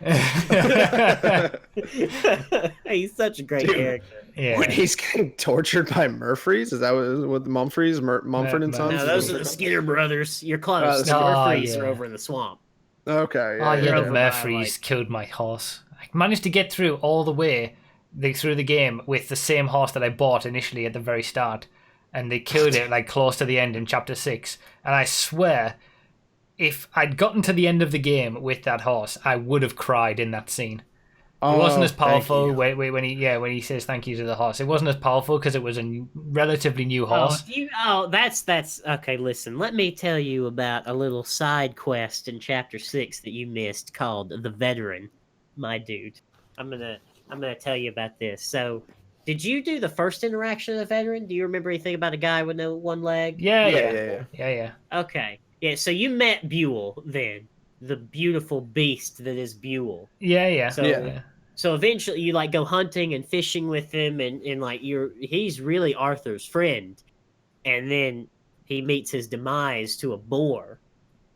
And his dying words are, take Buell for me. And you take Buell. Oh, really? So, and then as Arthur, you use Buell, and then Buell is the one who dies at the end. Oh, no. Okay, that's the one. Yeah. That would have been rough. Jesus. I didn't realize that all happened in the Amish missions. I didn't do that. You can't play the game once. You have to. You can't experience everything in one playthrough. Yeah, that's true. Buell is such a beautiful horse, too. He's gigantic and fast and gold. Buell's a good boy. I didn't realize the Hamish missions were that, that turned into that. If I'd known that there was a big payoff for because I did the second Hamish mission as John, the fishing one, and I was kind of like, I don't really want to do this. I wanted to if you get to the end John, of the game. they don't have nearly the impact that they deserve. Honestly, I think the veteran should have been a completely missable quest. Like, you either do it with Arthur or you don't do it with it all. Yeah. I think it's funny when you go back to the strangers afterwards. They're like, "Who are you?" You're like, "Arthur died," and they're like, "All right, let's keep doing the thing that we were doing with him." Yeah, like, it's the exact same dialogue. They really didn't do a very good job. Honestly, I think they should have all been missable. I don't think there was any need to keep a lot of them available. And John deserved more stranger missions exclusive to him. Yeah, I agree. In my opinion, because there's only one, and it's bad. It's not great. You meet an author that wrote books that Dutch read a lot to Arthur and John, and he locks himself into a cabin. You feed him a couple times, and then he dies writing a book out of starvation. It's pretty boring. So there should have been more. Did you do Duchesses and Other Animals from Mrs. Margaret, Brough? That Stranger Line? I don't know what happens. The circus animals? No. The guy. Yes, I did. The little guy who runs around the forest and with the. No. That's the smell of grease paint. That's different. It's called, of course, he's British. Is the name of it? He's British. He's got the handlebar mustache, and he paints a donkey like a zebra. I don't think. Yeah, never mind. I'm getting the names wrong. Duchesses and Other Animals is the Exotics quest. It's burned into my head because I hated it so much. Yeah, he's British, of course. Yeah. Do you want me to spoil that one for you? Or I mean, as much as I enjoyed Red Dead Redemption, and this was going to be like a final thing, I'm not going to it's not my. The quest involves you meet the world's most famous lady animal trainer, and of course it's a man with a mustache named Margaret, and he sends you to go get a zebra, which is a donkey painted. It's a zebra donkey. It's a donkey painted like a zebra, and then he sends you to go get a cougar or something like leopard, something like that. And it turns out to be a cougar that's painted. Like there's a lion and there's it's a lion and a tiger. That's right. Yeah. And the lion is a dog that's dressed up as a lion, and then the isn't it the other way around? Isn't the tiger? I'm pretty sure the tiger's the dog because I specifically remember the mane. One of them is a dog and one of them is an actual cougar. So you get them. Of course, the cougar eats the dog. Surprise, surprise. And then the final portion of the quest leads you to Emerald Ranch, where they've got a lion trapped in the barn. And Morgan's like, "Oh, it's just a dog. Let me in." So he goes in the barn, and then something jumps out of the top of the barn, and you chase whatever it is across the field, and it's a real lion. Okay. A real lion comes out of a horse stall and charges at you, and it's a great twist. And you gotta go in at Deadeye and shoot it, and you go back. And he's like, "You didn't think it was a good idea to tell me that the lion was actually a lion?" Of course. That's good. That was the best stranger mission, in my opinion. It's a shame you ended up missing it. Yeah, that was a good one. I mean, I feel like there were now looking back, I wish I'd done the Hamish mission and got that horse after my horse had died. That would have still given me that emotional pull in the final mission of the game with Arthur and his horse. But there's so many things like that you wish you'd done, and you're not going to get the same experience going back knowing that you're still going to enjoy it, obviously, but having Buell be the horse die on your first playthrough that's for the completionists. Yeah, when you don't know what's going to happen, to have that emotional pull with that horse, it would be incredible. But it's just difficult to. If anything, you would want that sort of thing to not be missable, not be a stranger mission, so that everyone can have that experience. But I mean, I value the first time experience of playing these games. It's why I don't reload the game to keep my horse or anything like that. Once it was dead, that was it. It was dead, because I feel like that just gives you a more authentic first time playthrough. But if I was going to be playing through this again, I would want to be doing all the stuff. Nas, it's so funny because I think in the last episode or 2 episodes ago, you were like, you know, you got to do things while you got them. Otherwise, who knows? You might be playing them as Jack. And as much as I love John's a fantastic character. I was like, I need to play this again. I want to do this as Arthur. Yeah. As much as John is such a great character, I want to do this as Arthur. Yeah. Well, it's just like with Jack in the first game. These things were meant to be done. Yeah. As Arthur, and they are only doable with John, just so that there's not missable content. You know, it's so awkward how it, like, you know, you're responding to the mayor of Saint Denis' letter like 8 years after he sent it. Yeah, I know, that was a bit bad. Like, you mean to tell me he won re-election like 4 times? You know? Oh yeah, I ran into the two brothers who are fighting over the girl, and they get you to do stupid things. I ran into them again as John, still looking exactly the same. 8 years later, fighting over the same girl. It's like, that kind of takes you out doesn't of matter. The content needed to be missable in the game. Yeah.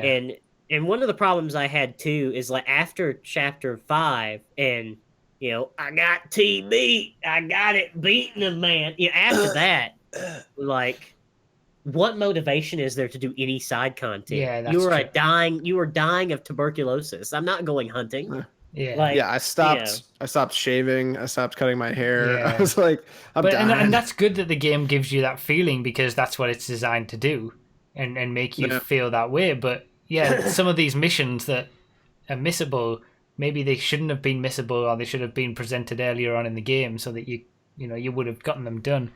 And Matty says, I was lucky enough to have Buell as my horse on my first playthrough. I cried. Like, that doesn't surprise me.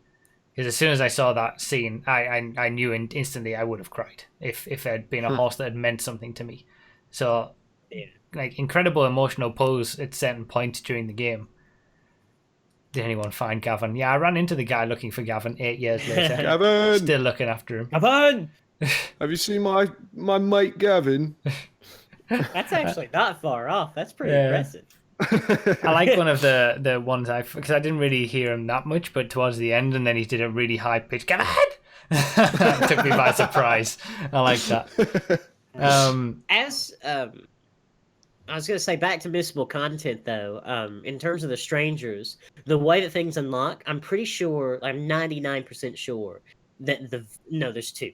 There's the veteran, and then there's some other stranger line in chapter 6, and those are the only 2 stranger lines in chapter 6. So, like, okay, like, to have the most fulfilling playthrough of it, you need to have the knowledge of a playthrough, and the act of having the knowledge of a playthrough makes everything not impactful. I agree with that. Yeah, you want it really, like, me being a streamer streaming it, I would have needed people in the chat to say, you should do this. Like, you should do that before you do this. And I did get that a little bit, but obviously they couldn't do everything. They didn't want to spoil it. It's still my playthrough.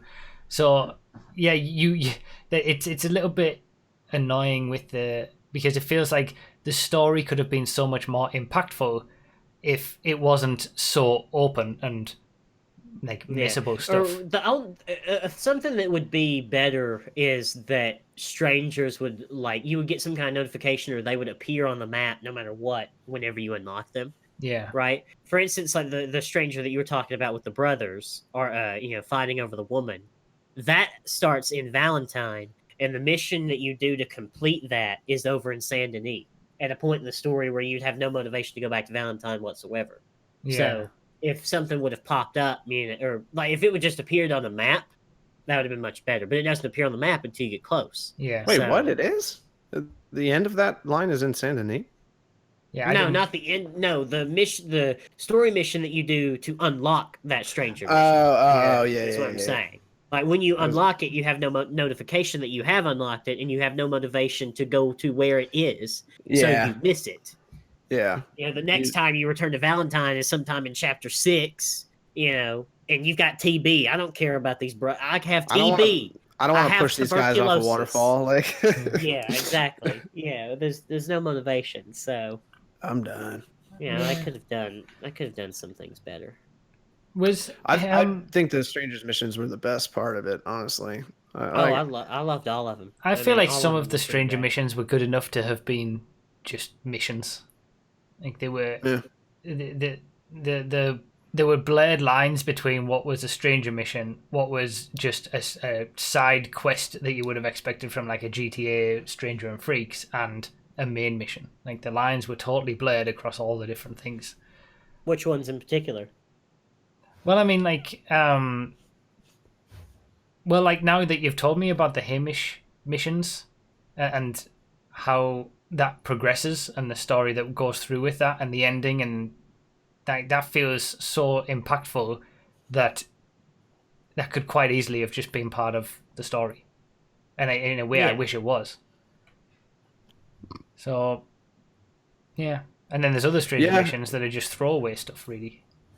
Because it's those missions that I feel like a lot of Arthur's character kind of comes into play. Yeah. And I think a lot of the reviewers were so quick to try to beat the game that they didn't delve deeper into I guarantee you hardly stuff. any of those reviewers got the scene with Sister Calderon at a fine art of conversation. I will still maintain, the ending, sure, that's important. All these other scenes, that's important. But that scene in particular was the most moving and most important scene. Yeah, it was. I experienced that as well. Yeah, it was incredible. Yeah, it was so moving. And so, it was... it was a rough one. It was rough. But I've got to say, like,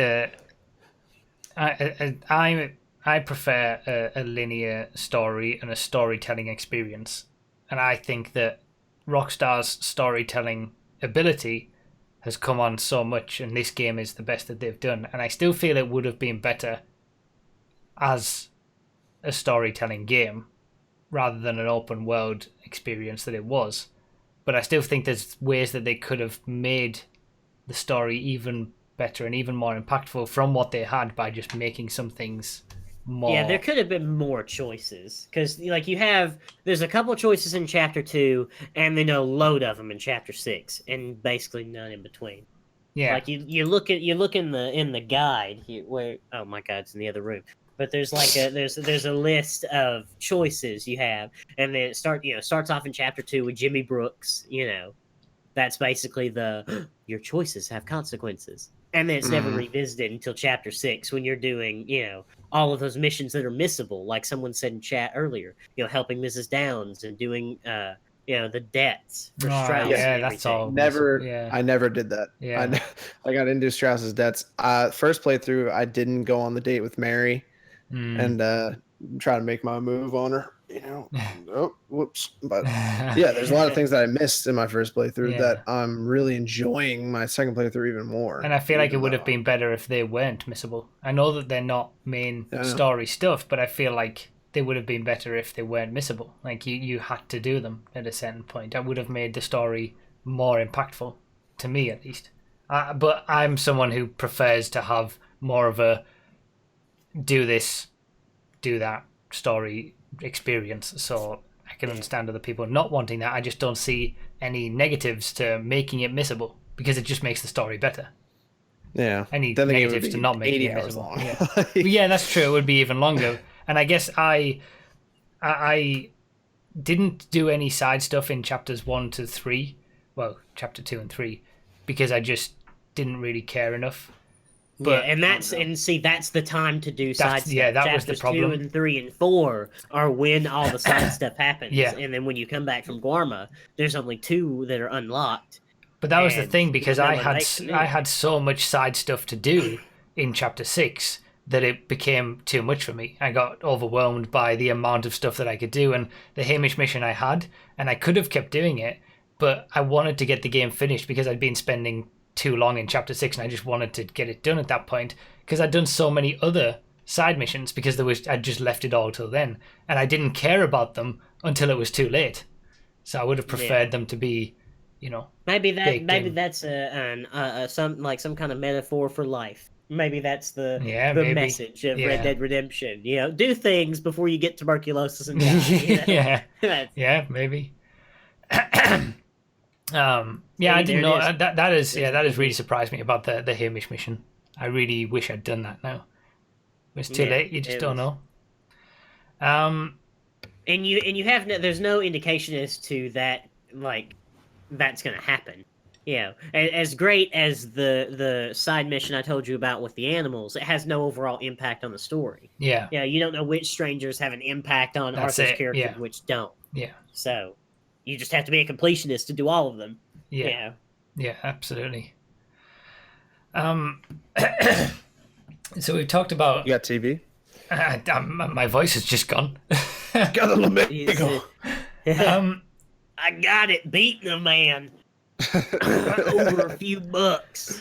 I think we've talked about most of the game now, except probably my favorite part of the entire game were the final 2 missions of the game in Really? Epilogue Part 2. So that would have been American Venom, and what's the other one? Especially the second last one that I played, where you get married. Oh yeah, yeah. I thought that was probably my favorite mission. I think. Wow. John proposing to Abigail was the cutest thing. I thought it was great. I just like it was a mission that I just wished I could stop it there. Like, just that is it. They've got married. This is the story of Red Dead. That is the perfect moment. It doesn't. But because we know what happens in Red Dead 1, it makes that moment even more impactful to me, I think. And using Arthur's ring too. Yeah, using Arthur's ring, just like it just everything about that mission just went together amazingly. And yeah, that was like the moment where everything from the first game and everything from the second game all came together for this one moment, as much as it could have done. So I think that was my favorite mission of all. And the very end, like the part 2 of the epilogue, was my favorite. The best part of the ending was the soundtrack that it played. The soundtrack in the final mission was incredible. The redux of Red Dead 1 soundtrack. Yeah, it was amazing. Beautiful.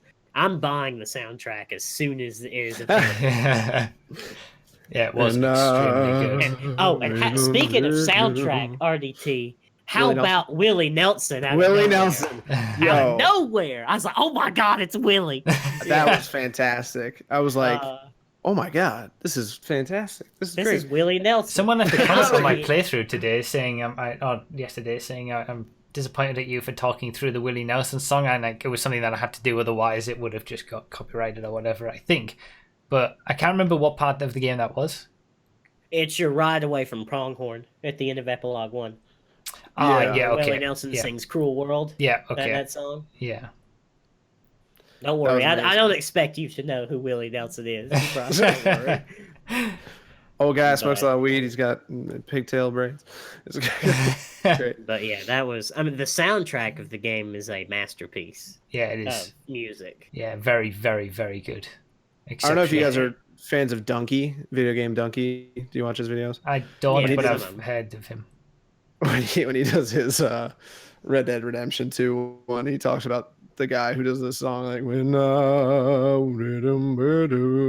when you're going to Saint Denis riding, whatever. Just his little offshoot or whatever, his little tangent that he goes on is hilarious. Go watch Video Game Donkey. Ends this podcast. and I'm so happy for the soundtrack to be as good as it is and have original songs with lyrics. Usually when you talk about what are the best soundtracks in gaming, it's all the orchestral stuff, and stuff like that. And it's nice and refreshing to have a soundtrack that is not licensed music and is also not just beautiful orchestra. It's proper. I'm not going to say proper music, but contemporary music. Maybe that's the word I'm looking for. Yeah. With lyrics and whatnot. Yeah, it's funny you say that, because one of the things that I liked most about it's weird that I'm going this direction about the import-export not DLC update in GTA Online was the new music in the background. The music's always been great for GTA. I was like, oh wow, look, this is nice and new. Then it got annoying because I played all those a million times. But like, I was like, oh man, Rockstar really knows how to put a composition together. Yeah. Speaking of sound, this is not on topic, but the Arena War DLC soundtrack was made by Health, who made Max Payne 3's soundtrack. Oh wow. So that's out of nowhere. That didn't get hyped at all. That's something that's pretty hype. I think the music in Rockstar games is one of the most overlooked and one of the most integral parts to the games. Oh yeah. Yeah, you can't. I mean, their single player experiences are probably second to none. Like, yeah, depending on what you like, obviously you could say things like, the Witcher, Bethesda games. These are debatable, but for me, any Rockstar release is gonna be a win.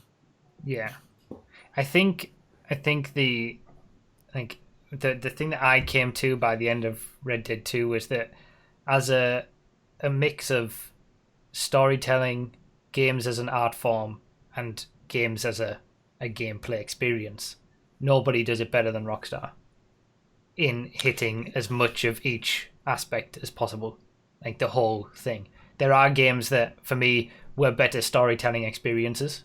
There are games for me that have better gameplay experiences. There's games for me that maybe as games as an art form are better as well. And often those are like the indie games and stuff. What Remains of Edith Finch, go watch it. But Rockstar gets the level so high in each of those categories that to bring them all together in one game is remarkable. And that's what Red Dead 2 did for me. It just made the level overall so high. It hit the marks so often. Rockstar games are like summer blockbusters that could easily win Oscar awards. It's like somehow they just hit the right mix. It's crazy. And I just want to finally touch on one of the reasons that Epilogue Part 2 was my favourite. And obviously the missions were great, and especially that end mission, not the last two missions, but seeing John's progression of building up the house was amazing, and building up his life.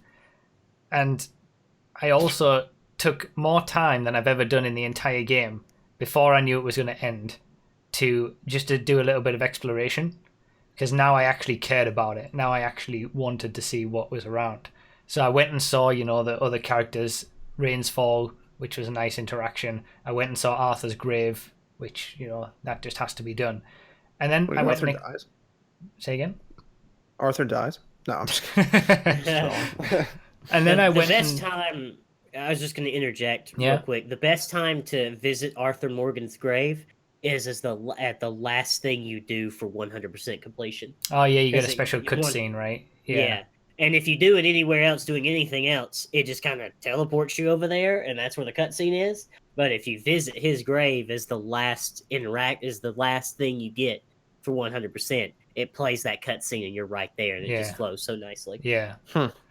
Yeah, it's interesting how there's definitely a right way to go through the game, but it's just impossible to know beforehand. Yeah. But yeah, and then I actually went and explored the Red Dead 1 map, because I was surprised by the fact that basically wasn't used at any point during the story. Yeah, it's really weird. I was expecting them to use it for story missions. Maybe it'll come as some DLC or something, I don't know, but I was wanting more of that. So I thought, I know that there's 4 missions to go or whatever it was. I'm going to go do some exploration. I went to these different places where we've been before, and it was like, oh yeah, this is really cool. And then I went to Tumbleweed, and it gobsmacked me how different it was. Because initially, as I was riding in, I was like, I don't remember Tumbleweed. What's this? And then someone in the chat said, that's where you saved Bonnie, the whole ruined town. And I was like, no. I was like, that moment of just realizing how it was a fully functional town. It had all the shops, all the stagecoach, everything. And you saw the moment that or you even participated in the moment that led to, its downfall. And I just thought that was such a good moment. Again, another missable thing. But I'm so happy that I did that before the game finished. And that made the Epilogue Part 2 even better for me. Absolutely. Yeah. That, man, everything about this game is so good. So, are we about ready to close? I think I've said... did we touch upon our 5 favorite missions? I have Oh, in yeah. passing. I never got a full list or anything, but I've said it in passing what the missions that I really liked. I mean, yeah, we talked about. I've got a list. Yeah, you talked guys about can the say Jimbo your and- lists. I just didn't have one. Yeah, we kind of already talked about. I have my list. Last mission from the main story: the assault on the Braithwaite Manor, Colm O'Driscoll's hanging, the Jim Boy Calloway side mission, and obviously the last mission in the epilogue. But yeah, we already talked about all that stuff. Yeah, my top missions were a fine art of conversation, which again for the sister calendar, it has nothing to do with the mission. Like Yeah, the just for mission that. does not matter. The Just for mission that is completely cutscene. irrelevant. Yeah, just that cutscene. And then the end of the game, obviously, or the end of Morgan's story, Red Dead Redemption, was second for me. You know, the ending of the game really was great. And then Blood Feuds, Ancient and Modern. Ancient and Modern, that's when you assault the Braithwaite Manor, of course. Mm. A Short Walk in a Pretty Town, we talked about that with Sean's death. God damn. And then Banking the Old American Art, which was where you robbed the bank in Saint Denis. And lost Yeah, it was a our good boy. mission. Yeah. Lost Lenny. our boy Lenny. Lenny, my boy. And Hosea. Poor and Lenny his- and Hosea. But that's something I did want to mention was the one time that I actually felt intent. Like the entire time, Dutch is this happy-go-lucky camp leader. We got to get out. We got to make money. Go This is to a family. Tahiti. Farming mangoes, boys. The first time I felt genuine fear of him was when we kidnap Angelo Bronte and he just drowns him to death. I'm like,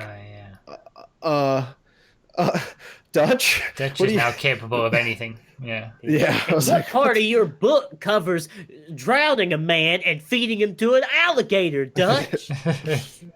yeah, that was insane. But yeah, Dutch is unraveling. And I saw somebody mention earlier, there's a theory going around that when you crash the trolley and he hits his head, that like because he's concussed, he starts acting sporadically, and I don't believe that. Yeah, I don't. I thought that at the time, and then I don't think so by the end. I think he just unravels. Overall Just ratings. putting six, I was putting gonna... 6 shots into fucking Micah's chest was so good. Yeah, it was. It was so good. It was so satisfying. How about I had some honorable mentions too, you know, about Guarma and building the house. There's one other scenic mission. How about the fine joys of tobacco with Sean when you burn the tobacco fields? Oh, yeah. Was that not a beautiful mission with Yeah, the fire? was. It didn't That was great. impact very me that pretty much, mission. but it was pretty. It was it wasn't impactful in the story, but in terms of graphics, Oh, it yeah. was a beautiful set The mission piece. that would be my top pick for that kind of aspect is, I don't remember the names of it obviously, but the one where you're taking a ride with Rain's Fall on you know, he's picking herbs along the way, and then you end up having to do this stealth annoyance thing. There was too much stealth in the game. There's a negative. Alright. And you had to get his thing back Yeah, if from... you don't kill the guys down there in that mission, you get a special trinket, by the way, that's missable. Yeah, I never did that. I got frustrated and then I killed them in the end. Oh, what Because is the Rain name Falls of like, the don't mission? hurt anybody. Yeah, I know. Yeah, whatever. But the ride that you take with him, and the scenery, and there's a few times where he stops and picks some herbs, and I just looked out at the scenery. Beautiful. That was a great scene for the game too, in terms of Morgan's character development, because that it's one of the first times he opens up about his son, and Yeah, that's true. yeah, That was one of everything my like that. favorite missions until the last bit with the stealth stuff. Like I actually said it at the time. This is one of my favorite missions so far, and I think I would still put it in my top 5. But yeah, definitely the second last mission with Abigail and John was my favorite. Yeah. I think we got to give some love to the comic relief missions, though, and there's 2 of them. There's one early with Lenny. Oh yeah, of Oh, course. yeah. Got to mention that. Yeah. Yeah, that was a great mission. And advertising the New American Art with where you played the role of Fenton. Oh yeah. He went and killed our mother. Yeah. Yeah, his idiot brother Fenton. Pour them drinks. He may Yeah, be that was dumb, fun. but he knows how to pour a drink. That was a good mission too. Both of them, and it was one of the ones where you like that kind of father-son relationship was shown between Morgan and Hosea. Yeah, too. Yeah. It was one of the only missions you got to really see that. Yeah. got to do that. Yeah. So to close, should we give our ratings? What about our favorite character and then our rating? All right. I think it's hard to say that anyone's gonna say anything other than Sadie Adler. No, Sadie's not my. Sadie's a little too strong woman for me. I gotta say, like it's just too played up that Sadie's the strong woman. Like I mean, you're a strong woman. I got it. Are we doing favorite character outside of the protagonists, or just overall? You can do both. If Morgan's your favorite, or if John's your favorite, that's okay. Gavin. Gavin. That guy from the other place in chapter 5. I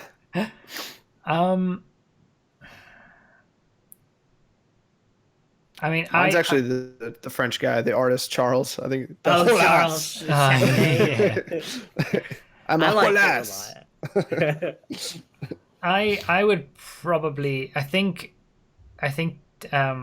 Charles is my favorite non-playable character, but he's like he's your typical best buddy guy of the game, but he was just a great character, I thought.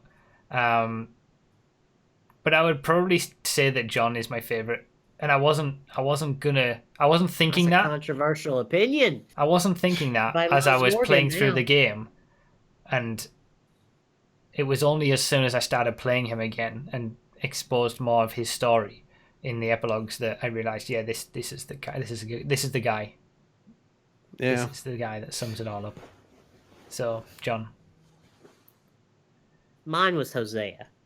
Mine was from the first mission you do with him where you rob the stagecoach in the house, or very early on in chapter 2. Hosea was my favorite.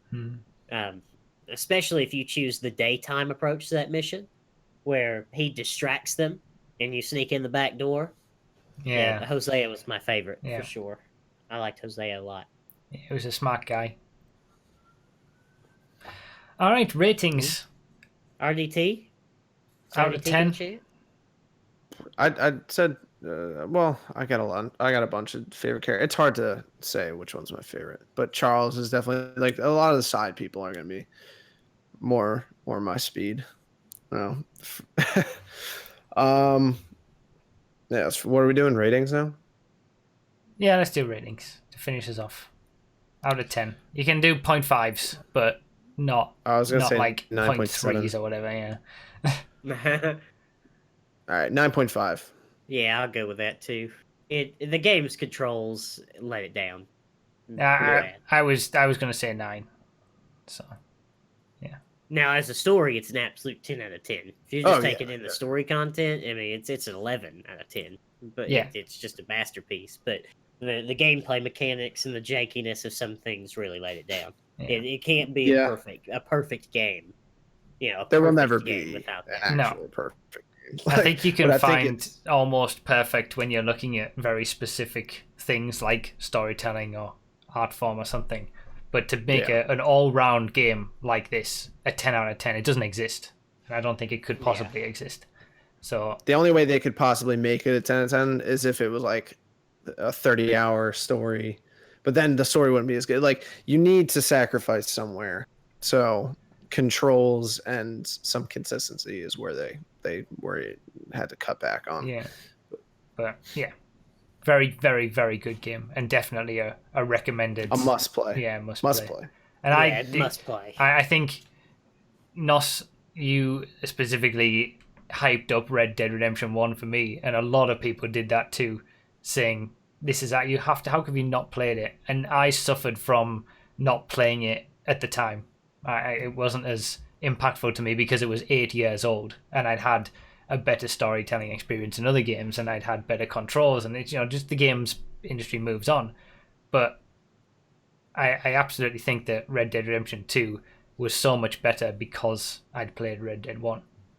and No, yeah, both of them It would have had nowhere near the No. impact if you wouldn't have played. I think both of and Red now Dead. you have more of an appreciation for the original. Yeah, Red Dead Redemption absolutely. as well. And as you're going through Red Dead 2, you're appreciating the choices that he's making in Red Dead 1, the things that he had to do, the things that he was going through. And I would say that Red Dead 2 is so good that even if you haven't played Red Dead 1, you have to play it, even if you're not as impressed with it right now, it will be worth it for Red Dead 2. So, would you suggest playing Red Dead 2 before you play Red Dead 1, or how would you guys? No, I would say Red Dead 1 first. Definitely start with Red Dead 1. Kind of like you should watch Star Wars. in terms of gameplay too, it's kind of like do I play Fallout 4 or Fallout New Vegas first thing? If you play Fallout 4 and you get spoiled by it being all around a better video game in a way, it's going to be hard to go back to New Vegas and experience the masterclass of quests and storytelling at the expense of the gameplay, because Fallout New Vegas is a very clunky game, and Red Dead Redemption is a clunky game as well. So if you get spoiled by the smoothness that is Red Dead Redemption 2, it's going to make it even harder to go back. Yeah, I agree. The original Red Dead Redemption. Yeah, So I think you have to take it on the chin that Red Dead 1 right now, because you've had better, gameplay experiences for the last 8 years. You're gonna have to take it on the chin that it's not gonna be as good or as impactful as what it was 8 years ago. But playing it first will make Red Dead 2 better rather than the other way around. Yes. Yeah. Okay. Cool. We're done. Finally, I guess this has been the longest one by far. We're nearly for 4 hours. Yeah. 3.5 hours almost. That's crazy. And it didn't feel like a chore. Oh yeah, it's nearly 4 hours with the pre-show, which people can watch on Patreon for $1 if you want early. Only $1, and then they go up on the second channel a week after. But it hasn't felt like a chore. Some of the podcasts sometimes do, and you're getting through them, and then it's not even 2 hours. But I feel like we just got we've had so much to talk about that it's made it better. And what happens when you wait a month? I think I would rather have a longer podcast every month with more to talk about than. I just hope we have something to talk about next month. I mean, yeah, there'll be no GTA, there'll be no Red Dead. We've done it all now. Yeah. Word for the video. When we're gonna say Scrooge. Sure. Yeah. Sure. Merry Christmas. Yeah. And make it a Scrooge. Yeah. Yeah, Scrooge. And Merry Christmas to everybody. Hope you have a good time, or not too bad of a time at least, regardless. And we'll obviously be back this time next month, and some of us in the new locations. Some of us in new locations, but we didn't say anything about that. No. I am moving my trailer to a new location. Announced. It will look the same, but I will be somewhere different. My house has wheels, and I'm going to use them. All right. Do you want to say goodbye, guys?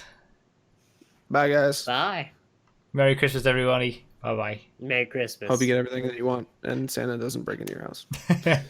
Bye-bye.